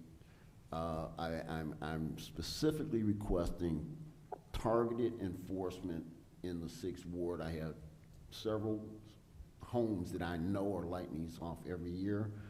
And I'm also pleading with the state's attorney's office to prosecute for maximum penalty anyone who's caught in the act of lighting off these fireworks. They're an incredible danger, not just to the individual who's lighting them, but to other people who may be in the near vicinity, and of course a fire danger. So please do not light the fireworks, and if at all possible, we'll do targeted enforcement, particularly in the 6th Ward. As I mentioned, and you know, I get pretty passionate up here. You guys have seen me for years now, and it's just part of my character makeup. And when I get passionate and I speak to you, I don't mean to offend or attack you personally. I don't, but I do get very passionate. And one of the things I'm passionate about, as I mentioned, is public safety. I think everyone knows that. And I'm very dissatisfied with the level of attention and focus that I see being given to public safety. And I'm not faulting, I'm not pointing fingers at anyone, I'm just saying I don't like it. So I have asked two aldermen, Alderman Donenworth and Alderman Martinez, to join me in establishing. We can't set up a Public Works Committee. That's the mayor's purview. As I mentioned, she won't do it for whatever her reasons, but I've asked them to join me in establishing what we'll call a Public Safety Caucus. Right? So that'll be our focus. And we'll decide how that's gonna play out and what actions we'll take when we meet. But I think it's past time that we give more focused attention to public safety matters and answering questions that our constituents have. That's it and that's all. Thank you very much. Alderman Donald. Yes. Yes, I want to definitely thank everyone for calling. I'm definitely getting phone calls 2 or 3 a day right now with telling me what's going on in the neighborhoods, what needs to be fixed, and I'm definitely on the phone with City Yards, and I want to thank Edgar Albino and his crew for helping me with the Operation Clean Sweep with the YCC team that came out with 12 kids that helped me clean up Blanchard Road from Western all the way to Clark School. That was a good 5-hour project, and then they were all happy to go to lunch at McDonald's and order what they wanted. And they worked really hard. There were a couple more people there that helped out, and then the neighbors were coming out. They couldn't believe it. They were saying, "Oh man, we've never seen this done like this in the past." And there's also an area right at Western, at Blanchard, where people have run through the fence there. They have this huge cable and these wood posts, but they run through the fence, and right behind that fence is a big pond. So we were able to contact Lake County Forest Preserve and gave them the information. So hopefully they're going to be able to repair that and get that fixed. And that stop sign there at Western and Blanchard, I almost need the red light ones, the flashing stop sign, because they say it's almost every night they run that stop sign and they're running into a curb. Yep. Yeah, it's crazy, and they say people race around there all the time. So we just keep our eyes open, give me a call, tell me what things are going on. If I can help you, I'll get out and help you. If not, we can work together and do what we need, and just, thank everybody for giving the calls. Alderman Florian. Pass. Alderman Hayes. Pass. Alderman Bolton. Yes, I just want to respond to some of our constituents' concerns. It's been said that we need to give our young people something to do, and I just want to bring it to everyone's attention. We're thankful for our Public Works Department, which has provided a program called Youth Fire Hydrant Restoration Program, and they're being paid for their work. They're being definitely compensated, and I understand they're doing a great job painting our hydrants and staying busy and staying out of trouble. Also, making you all aware that the Trinity AME Church on South Avenue in Waukegan is going to be starting some summer programs that will be provided for our youth, such as basketball, art, and things of that such. So keep your ears open, and that would also give our young people something to do as well. And lastly, I send my condolences to those who have lost their loved ones, especially to gun violence, and you are definitely in my prayers. God bless. That's it. Thank you. Thank you. Alderman Guzman. Okay, guys, I've been going around the ward and been doing some stuff, and then sending Director Garland for potholes. I've gotten the list of what streets are going to get done. I'm going to recommend more for the following year, but literally there's like 3 or 4 streets in our ward, okay? So now you see why I'm fighting for every nickel, dime, penny, dollar? This is why. I own a business, okay? I'm also in the finance committee and negotiations. I'm gonna fight for everything. It's going to stay to fix our infrastructure. It's going to fix our sidewalks. It's going to fix everything. Because it might not help. I mean, just because the bill is $100 and you throw 5 at it, that doesn't mean you're doing a losing battle. You're still chipping it away at it, okay? Look how the Grand Canyon was created. Millions and millions of years. Trickle by trickle by trickle. And if that's what I have to do, trickle by trickle by trickle, that's what I will do. But my 4 years, I will fight for our infrastructure. I will fight for everything. Okay? Thank you. Alderman Martinez. All right, tonight took a lot of my energy, but first of all, I want to thank Pastor Barbara Brown for the beautiful invocation she did tonight. I commend her and her church and their anniversary of with the resolution. Also, I want to talk to my constituents about, I'm very big with the Neighborhood Watch program. Tiffany Drive, we do have a Neighborhood Watch program. I've been working with Officer Luca one-on-one, and so far we have 3 streets that are going to participate in that, so I commend those areas, and just want to encourage my constituents in Ward 3 that if you do want to create a neighborhood watch, please let me know. I welcome that. I embrace that. It doesn't bring crime down, but it does significantly reduce the 911 calls, and it has done in the Tiffany Drive area. So please, if you're interested, please let me know. My phone number again is 847-390-2690. All right, also, this last weekend, I've been getting a lot of calls with people having house parties with bands, all right?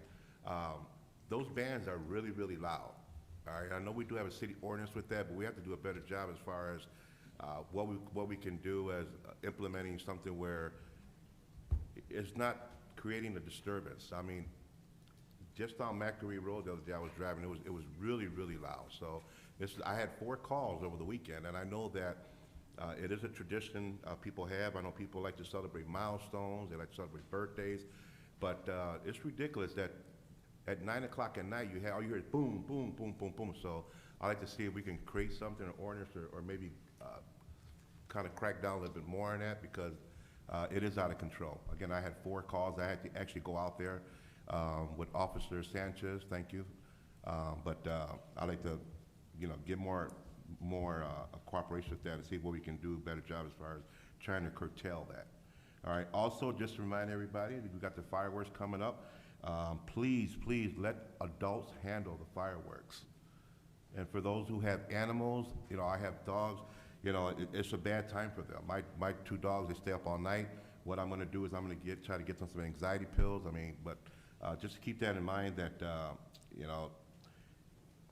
there's a lot of fireworks that are gonna be conducted, and the police can't be everywhere at all times. So we guys keep our dual diligent, work together, and try to do a good job as being not only good neighbors, but also keep it down to a minimum. Okay, and then also I'd like to talk about, let me see here. I got a disturbing email the other day. Well, actually, it was a message where one of my constituents in my ward had mentioned the fact that I think she got kind of offended that I spoke in Spanish. All right? Just to let people know that there are some people who are taxpayers, who contribute to our economy, and who don't speak that much Spanish. So when I speak to my constituents in Spanish, just to remind them, let them know that I'm here for them. I give them the information. I don't think anyone should take offense of me speaking Spanish, especially when it comes to a public service message. So I was kind of offended with that person, but sometimes you just have to consider the source. But I will say that I will continue to speak Spanish, again, to reach out to those who need the assistance, who don't comprehend it. So, again, si usted tiene problemas, si quiere hablar conmigo, por favor, me puede llamar. Mi número de teléfono es 847-390-2690. All I merely said was, if you need help, reach out, I'm here for you. That's all I said. Okay, and then finally, just want to wish everybody, please be safe for the 4th of July. Over the weekend, it was kind of daunting. I know we had a couple things that happened. We lost a person with gun violence. On a personal level, I will say that I lost a very good friend. Unfortunately, he passed in a car wreck. He lost control, but you know, my prayers and my condolences go out to the Rachel Reyna family for what they've been through. It's very hard to lose a child, a very young child. So my heartfelt condolences goes out to that to Rachel Reyna and her family. And basically, that's all I have. Let's all be very safe. Let's be mindful. But most importantly, let's all be good neighbors. Thank you. Item B, can I get a motion to go into closed executive session? Chair Newsom, can I suggest, can we do a bathroom break first? Sure. Just like 5 minutes? Let me make this motion, and then we got to do roll call, and then we'll. Okay, I'll make the motion. Wait a minute, let me read it. Close executive session to discuss pending and imminent litigation pursuant to Section 2C11 of the Open Meetings Act. Motion by Alderman Turner, second by Florian. Alderman Florian. Roll call. Alderperson Felix. Aye. Newsom. Aye. Turner. Aye. Donnerworth. Aye. Florian. Aye. Hayes. Aye. Bolton. Aye. And do I hang on? We will be, we're going to disconnect you and we'll call you directly. Guzman. Aye. Martinez. Aye. Motion Okay. passed, ma'am.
Motion to adjourn. Yeah, that's what I'm gonna have to do once everybody's in.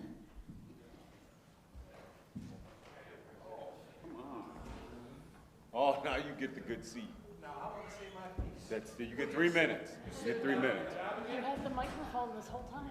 Yeah. Can I, is everyone in? Can I get a motion to adjourn, to come back into regular session? So moved. Motion by Alderman Donowitz. Second. Second by Alderman Turner. We no longer have our remote attendees, so you can do that by voice vote. Okay, all those in favor? Aye. Okay, motion carried. Donowitz and Turner. Now can I get a motion to adjourn? Motion to adjourn. Alderman Turner, Donowitz. Donowitz to second. All those in favor? Aye. Motion carried. 9:57, we are adjourned.